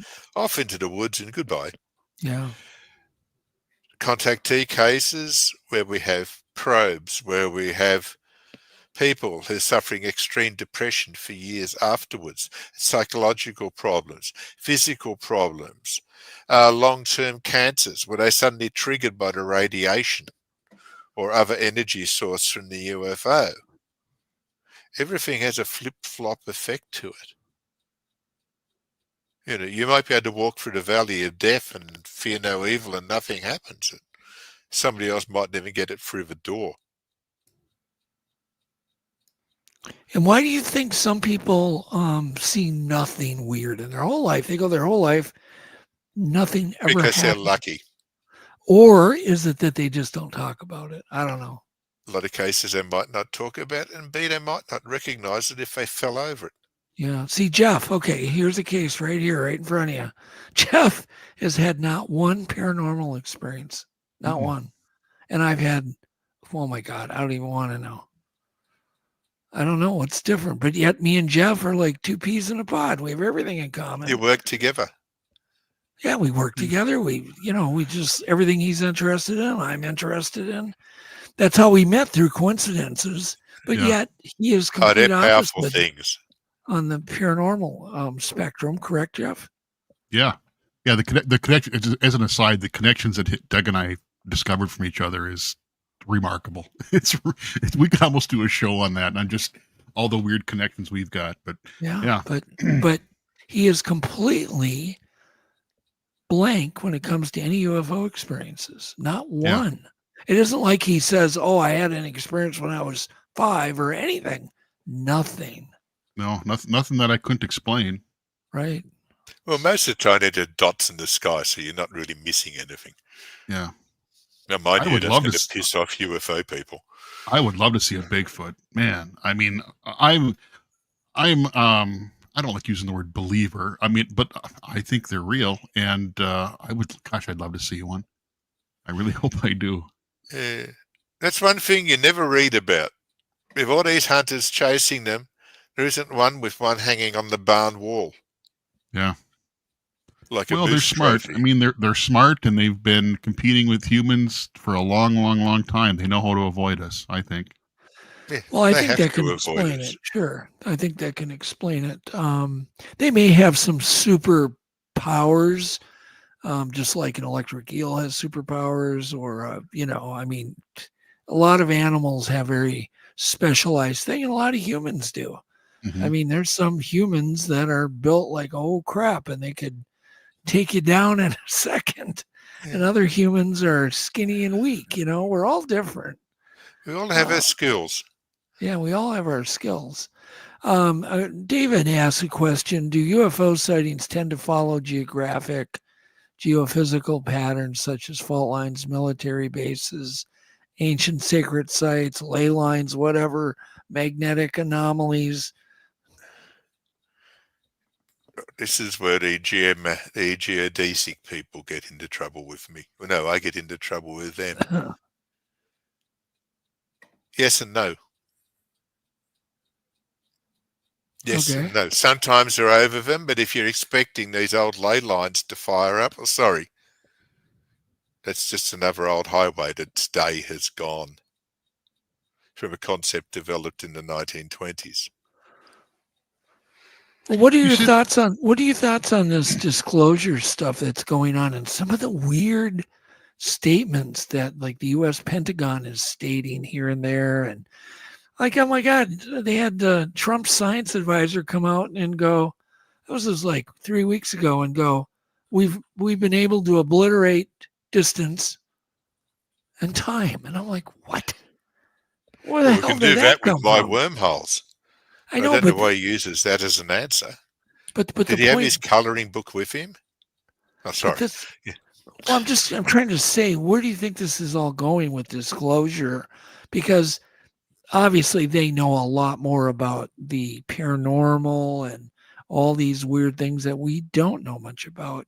They've been studying it with a lot of unlimited money where we don't have any money, Or have they led us to believe that they do?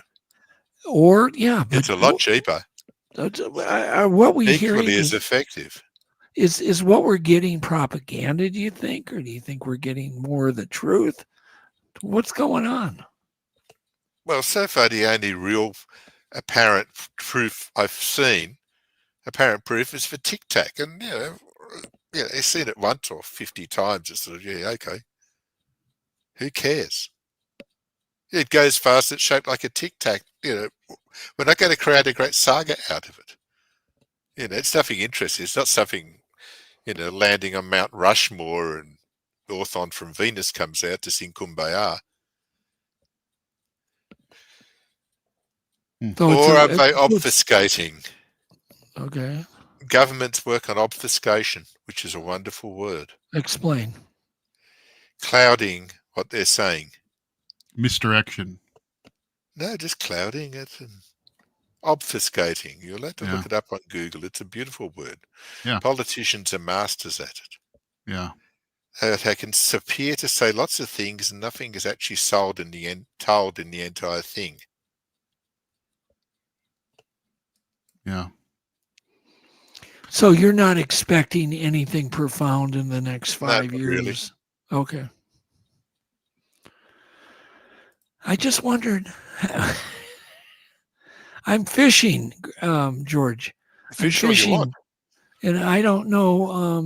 I've got a million fishing questions, and I'm doing it with an open mind. I'm just wondering, because I know you do have a great mind, and I'm wondering what your no question of that. opinions are. I mean, there's no question. You're brilliant.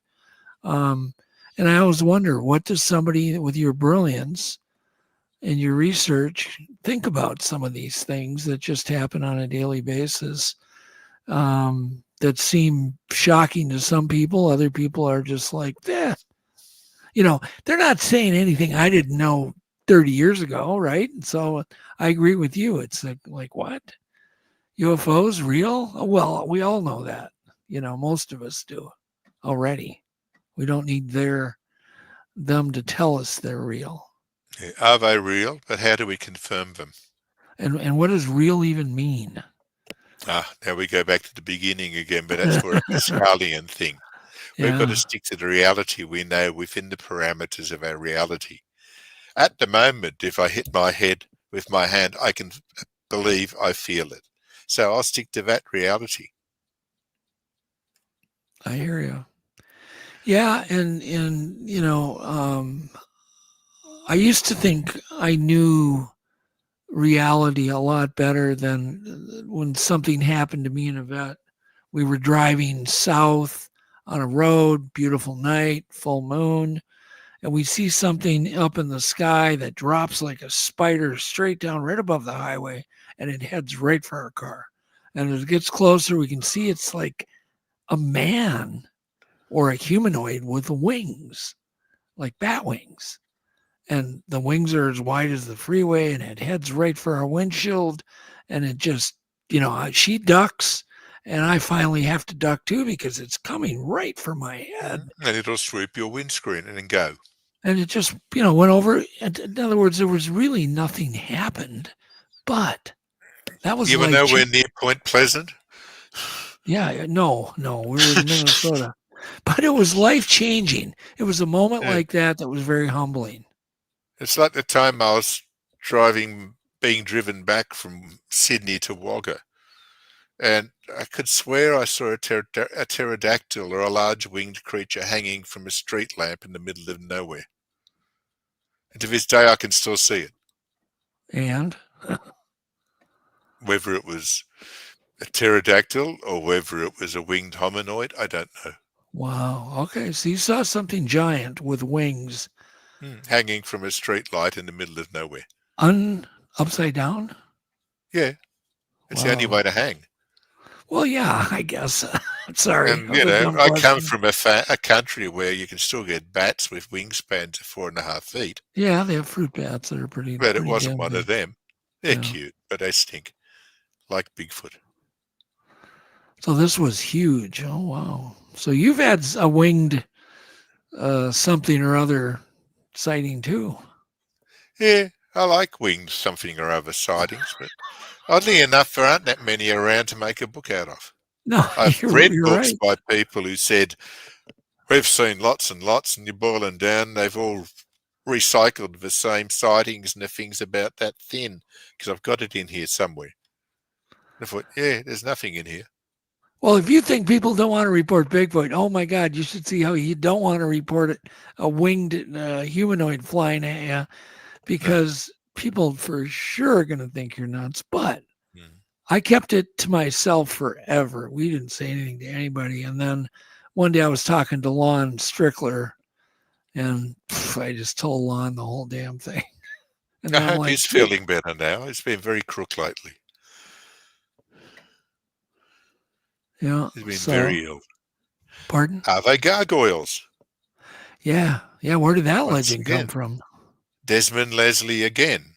The link between demonology and ufology is the interpretation of a phenomenon, Yeah. which is what I've been saying. Yeah. And it continues, subject to your culture and subject to your inner culture that tries to explain things for you. True. And I have no idea. I suppose we should wrap this up, Jeff. Yeah. Yeah. I think I've loved it. I thank you for having me on. Well, let's I'm do so it glad again, to have you on. George. Yes, absolutely. You get to pick the subject, George. No, it'll end up being like it is today. It's kind of fun just darting around all over. Yeah. I like bouncing off the brains. Yeah. It's like billiards. Or a ping pong. No, ping pong. For a table with. It's a table and you have shutters. Bloody hell. Billiards, That's when my brain snooker. works. What time is it there right Pinball now? machine. What time is That's it right fine. there? It's What- lunchtime, 12:40. It is? Okay. Yes. Well, it's not too bad. And my sugar levels are starting to move because of my diabetes. Yeah. And it's, no, it's, okay, it's well, tomorrow there. We're still on it's Wednesday here. tomorrow. I'm already in the future. Yeah, your Thursday afternoon. Nice. God help me, I'm in your future. And you do my have a great God. voice, by the way. Today. You have a very good speaking voice. Yeah, my You family. remind me of one of my old What, best. Vincent Price or You remind me of one of my best friends, George. yeah? Actually, so Thank you. I will. We'll get you back. We got to pick another subject, and we will get you back. It's fascinating. People really enjoyed just listening so. to you. So I sure did. This has been a great conversation. Yeah, I love it. yeah. And I'm so glad. I have a feeling, though, it's somebody like Jeff who's really into history, and you guys could have like the most intense. We should do Yeah. a show where I just shut the hell up, and it's just you and Jeff. Just let us ramble. Yeah, you guys just do let's do a brain fun. diarrhea show between Jeff Oh, I'm good at brain diarrhea. and George. I'm really good at that. And you guys just take it where you guys want to take That'd it. be fun, man. I'd No, love it. we I'd could like do having the three of us. And we'll do it as a bonus show. Yeah. Would you be willing to do that, George? Yeah, that's fine as long as it's not 11 in the evening because I go to bed at 9:30. The Make it work time for you. difference seems to work okay. I'll wake up at 5:30. Oh, Yeah. Thank okay. you, couscous. No, we'll make it work. for See, you. Greg Olson said this is one of the best Untolds yet. Oh, Thank thank you, Greg. you for that, Greg. I'm sorry I couldn't answer all of people's statements down the bottom, but you've got a great opportunity to do it again when we meet and when I have. Oh, bloody You hell. can bring a snack, George. George, you can snack while we're talking. Yes, it was great of Doug and Jeff to come on to the George Mitrovic show. Yeah, exactly. Okay. I'd like to have him on again. George, you can sub for me anytime. Why don't we go ahead and play our little wisdom of the week, and then we'll be right back. Stand tight, George. Okay. I'll run that quick. Here is a bit of wisdom everyone can use. Your talent will determine what you can do. Your motivation will determine how much you're willing to do. Your attitude determines how well you do it. And there is no time clock on creation of great things. Winning is just that simple. Good night from everyone at the Untold Radio Network.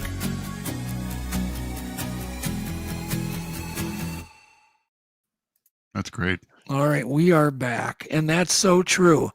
Look at the body of work that this man did over a period, probably a long period of time. Seriously impressive. That's But it's impressive. And that's what I'm trying to get across with that wisdom. You don't just take the first step. Just do something.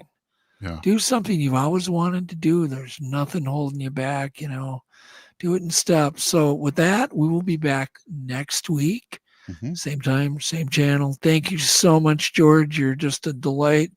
Yes. And we will have you back for the Jeff and George Brain Diarrhea show. We can come up with a better title, but yeah. I'm looking. We'll come up with a better name. Yeah. We'll come up with a much better I'm looking forward to talking to you again too, George. Yeah. Thank you so much for coming on. No, and call thank you. anytime, George. Call anytime. You're the kind of guy that we want to, keep in our lives.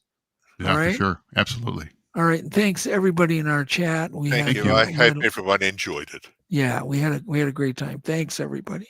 Good night. Thank you, everybody. Good night. Bye-bye. Call you up in the middle of the night. Been bothered by dreams, ain't feeling alright. You give me comfort, say just give it some time. By the end of our talk, I'm feeling just fine. You and I will always know where we belong. This ain't no ordinary